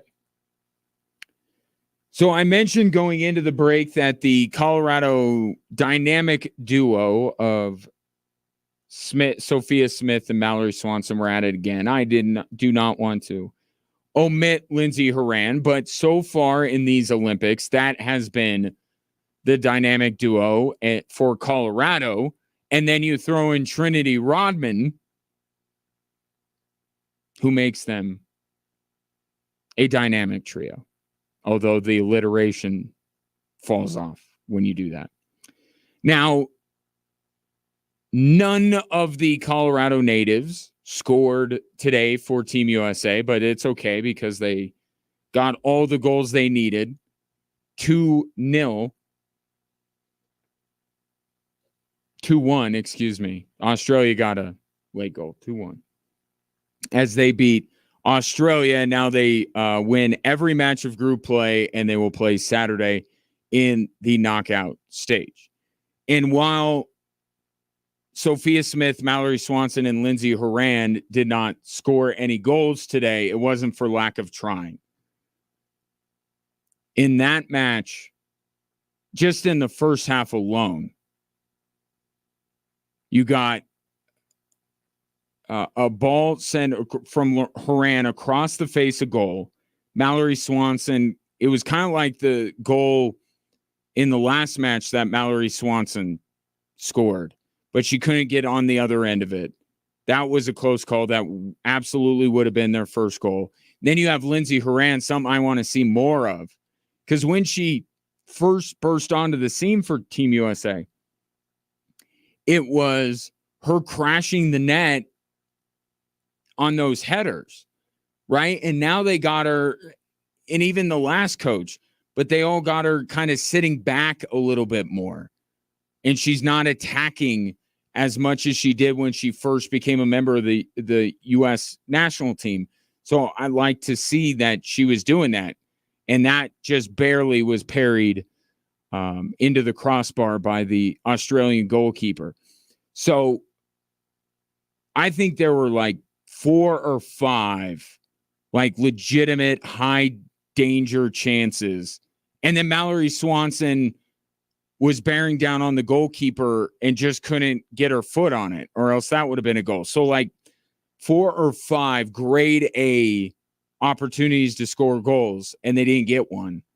And then you're like, it felt inevitable that they were going to break through, but given their, I wouldn't even say recent history, their history, I can't remember the last time that the U.S. women's since Abby Wambach, I think the U.S. women's national team has not been great at corner kicks. And they had a couple of duds earlier on in the half. But wouldn't you know it, all those grade A chances in the run of play, and they can't get it to go. And then they have a corner kick, which is probably the weakest part of their game collectively. And that's how they get a goal. Trinity Rodman batted one in. That was the first goal. And it's funny because this happens all the time in sports, where based on a matchup, you have a thought on how it's going to go. You anticipate one type of a game happening. And when you look at Australia and the way they've played, they scored 7 goals against Zambia. They gave up 6. The U.S. is rolling offensively. They dominated a very defensively strong Germany team.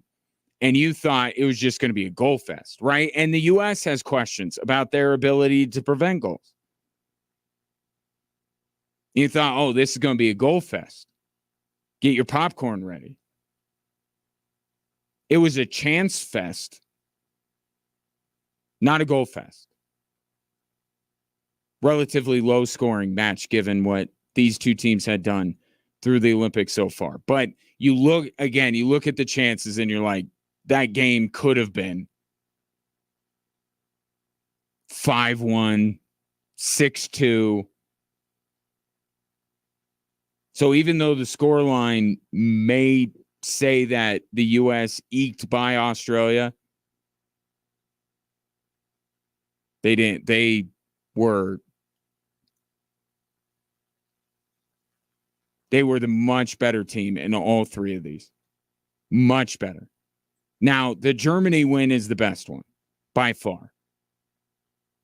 Right? That's where you say with what the U.S. was able to do in that match against that German team, that's far more impressive than what they did against Zambia or even today against Australia. But you group these three matches in the group stage together, which I think we're supposed to do. You group the group stage.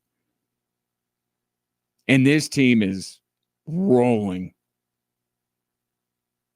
This team is on fire, really heading. If they could just finish a couple more of those chances, they're generating all the chances that they could possibly want. But soccer's funny that way.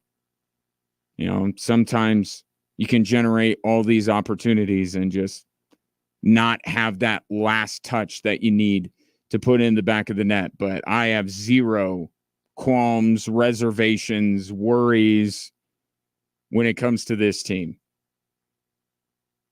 as they advance out of the group stage. So good win for them today.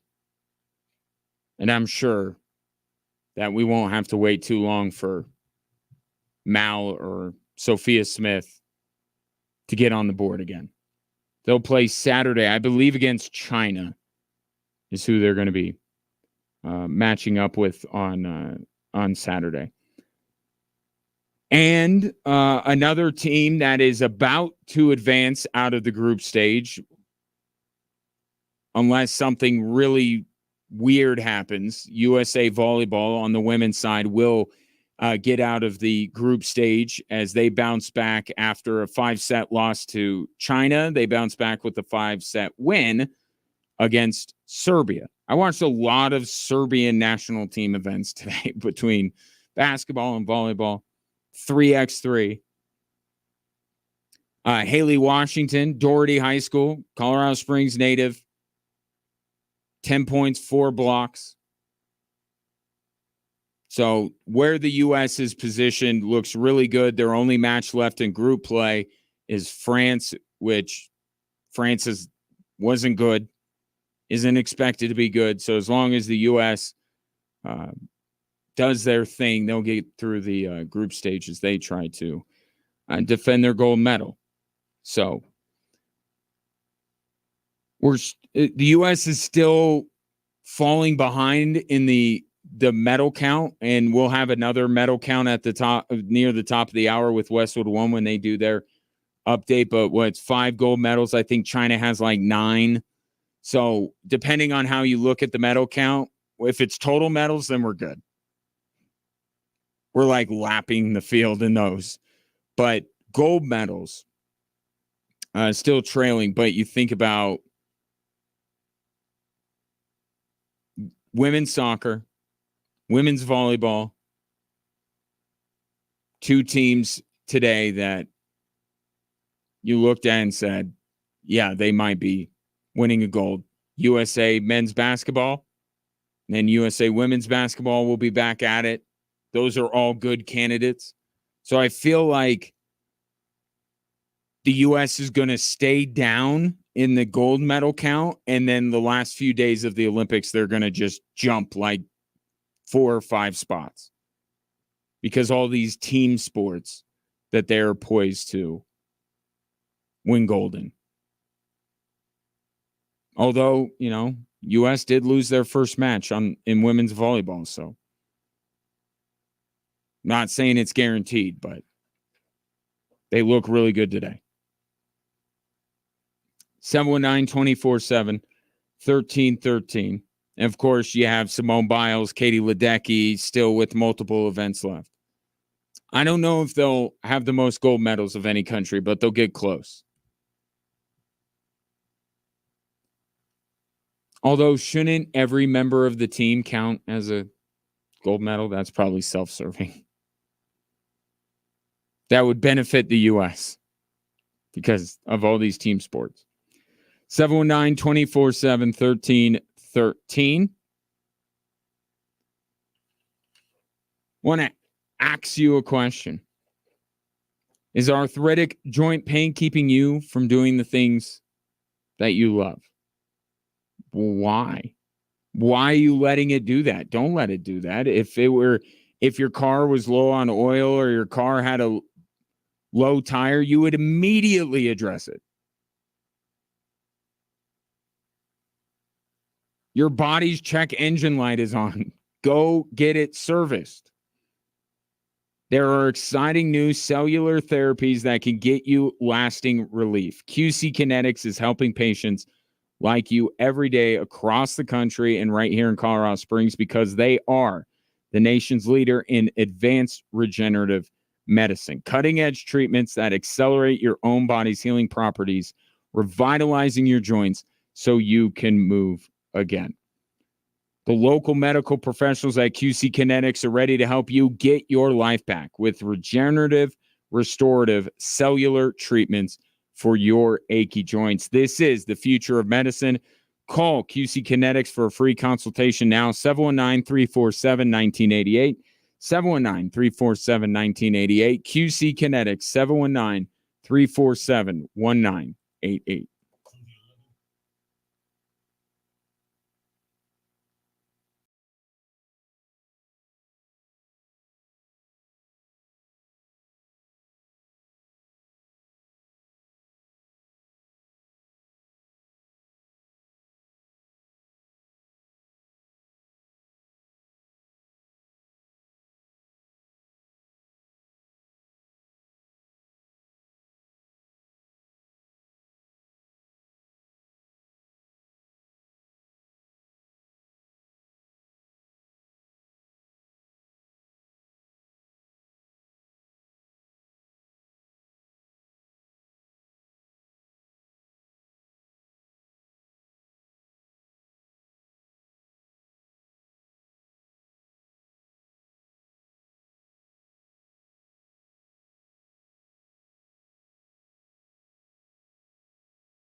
Celebrate back to school with Switchbacks FC this Saturday, August 3rd at Widener Field. Be there at 6 p.m. as a very limited amount of fans will get a special edition Switchbacks hat provided by Phil Long Dealerships. And then after the Switchbacks take on Phoenix Rising FC, experience a fun back-to-school fireworks display. It all goes down 6 p.m. Saturday, August 3rd at Widener Field. Get your tickets now at switchbacksfc.com. That ended abruptly. There is a video going viral on social media, which in related news, water wet, or the sun rose today. There's always a video going viral, and it's got people in a tizzy trying to figure out what is going on. And it is out of San Francisco. Video of Niners training camp practice. Brandon Ayuk walking to the middle of the field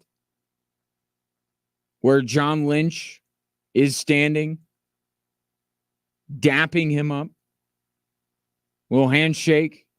John Lynch with a smile on his face. Kyle Shanahan comes over, does much the same thing.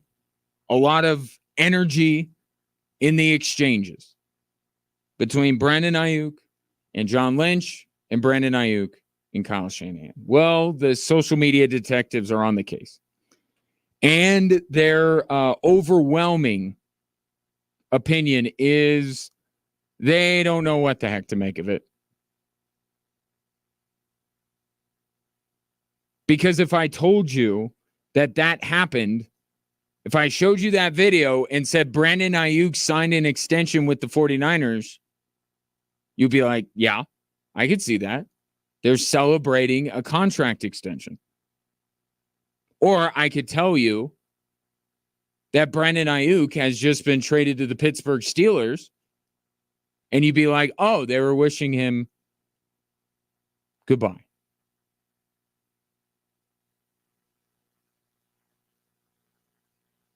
I'm leaning towards I'm going to be wrong. Whatever way I'll do. It seemed to me like hey, we're glad we could get this done and we're looking forward to seeing you on the field. I think it's a resolution that keeps Brandon Ayuk in San Francisco for now.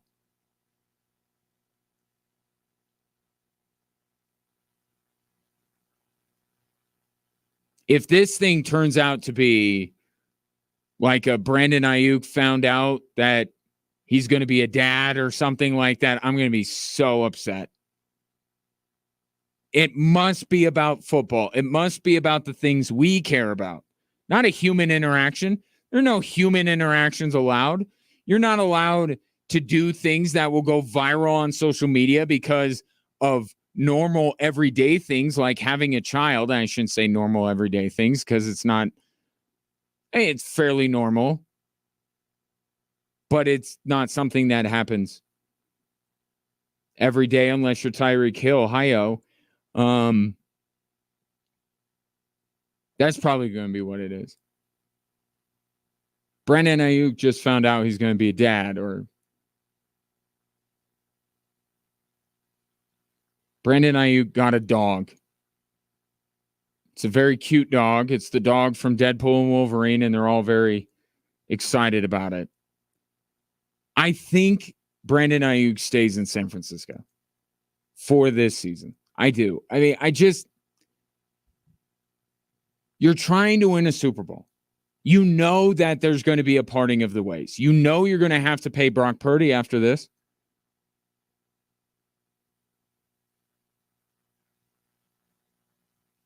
I mean, even if you're the 49ers, I understand that you don't want to lose someone for nothing. But like, I'll put it this way. Would you rather have Bruce Brown for the Nuggets championship run It just exactly what played out. Would you rather have that scenario, or would you rather the Nuggets have traded him for a first-round pick midway through the championship season? Right? It's the same kind of deal. Right? If the 49ers win a championship this year, it's going to be easier to lose Brandon Ayuk. Because let's fast forward a few months. San Francisco doesn't win the Super Bowl. They trade Brandon Ayuk to Pittsburgh. Fast forward, they lose because I'm getting McConkey and Pearsall mixed up. McConkey's the guy with the Chargers. He drops a pass. And they're like, that would have been to Brandon Ayuk.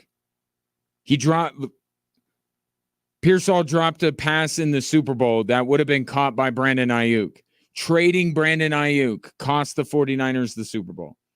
We know the margin has been razor thin, right? Their last two Super Bowls have been decided by one overthrow by Jimmy Garoppolo and the choice to have the ball first in overtime. Like, it's been a tiny margin. If you're the San Francisco 49ers, I think you make the bet.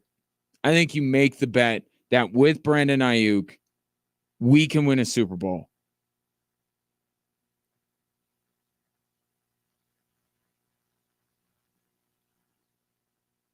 Because if you trade him and you don't win, then I think you could kind of spin it that, hey, having Brandon Ayuk would have helped. We know what the future of the San Francisco 49ers is. It's with Brock Purdy and Christian McCaffrey, and then Nick Bosa on the other side of the football. That's their future. Trent Williams is not going to be around for much longer. Brandon Ayuk's probably not going to be a 49er even next year. George Kittle's getting up there in age. It's those three guys that are going to lead the 49ers for the next few years. You know what that future is. That doesn't mean you have to get to it now if you can help it.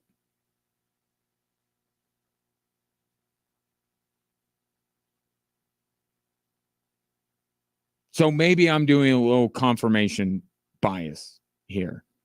Like, I think he's going to stay in San Francisco. So I interpret the interaction with him and Lynch and Shanahan as a, hey, welcome back. We're glad to have you. Let's do this.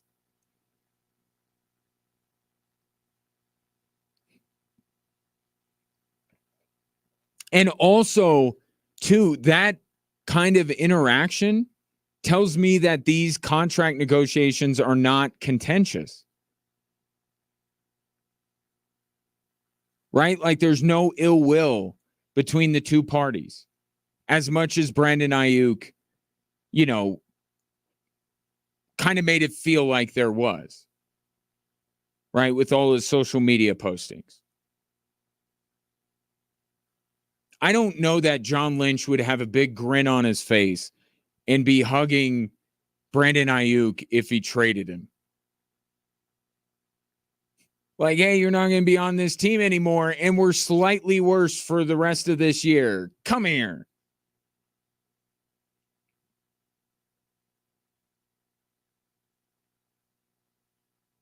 We'll see. It probably is the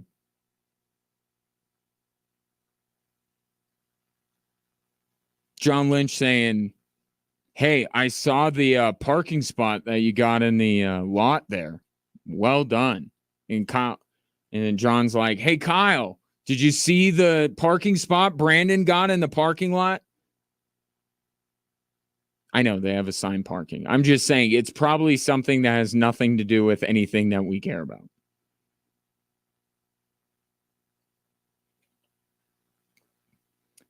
And then once they figure out Brandon Ayuk one way or another, we'll be down to CeeDee Lamb. Right? Am I missing anybody? Locally, Cortland Sutton's taken care of. Brandon Ayuk gets taken care of. Another video today that's making the rounds. The quarterback competition in Pittsburgh is literally tearing the team apart. Big old brawl broke out at Steelers camp today. Clearly, it's the Greasers versus the Socs, the Sharks versus the Jets. Right? On one side, you have the Russell Wilson supporters, the fans of Sierra, and then on the other side, you have the Justin Fields contingent. Clearly, that's what happened. I actually feel quite confident in my interpretation of the Brandon Ayuk video. I promise you, the skirmish at Steelers camp had nothing to do with Russell Wilson or Justin Fields.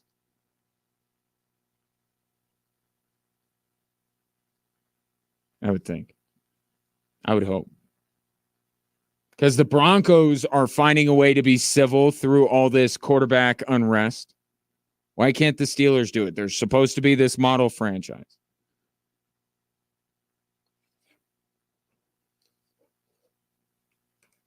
Have I mentioned that Russell Wilson is not long for that job? And then what did I see the other day? That they're open to Justin Fields being the starter?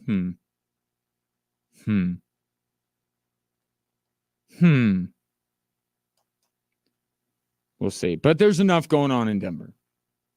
Don't need to venture too much out and worry about what other teams are up to. But we need to focus on ourselves, right? That's good. Good advice. Focus on yourself. Don't be selfish, but take care of yourself first. And that's especially true if you're feeling tired, lacking motivation and drive. Maybe you've gained some weight or lost some muscle mass. Might not be your fault. You may be doing what you're supposed to do. You may be looking after yourself, but you just happen to have low testosterone. Happens. Don't wait. Find out. At Low T Center, they make it easy to get your levels checked. It's a simple blood test, and with their on-site lab, you'll get results back in about 25 minutes. It's not much time to know something this important. The experts at Low T Center have over a decade of experience helping patients achieve life-changing results, and most health insurance is accepted for treatment. Get back to your best. Go to lowtcenter.com to book your appointment online today. That's lowtcenter.com. Low T Center, reinventing men's healthcare. It has been my pleasure to serve you today. Enjoy the evening, whatever you may have in store, Olympics or otherwise. We'll reconvene tomorrow at 3. And in the meantime, here's another Summer Games update from our friends at Westwood One. Talk to you tomorrow.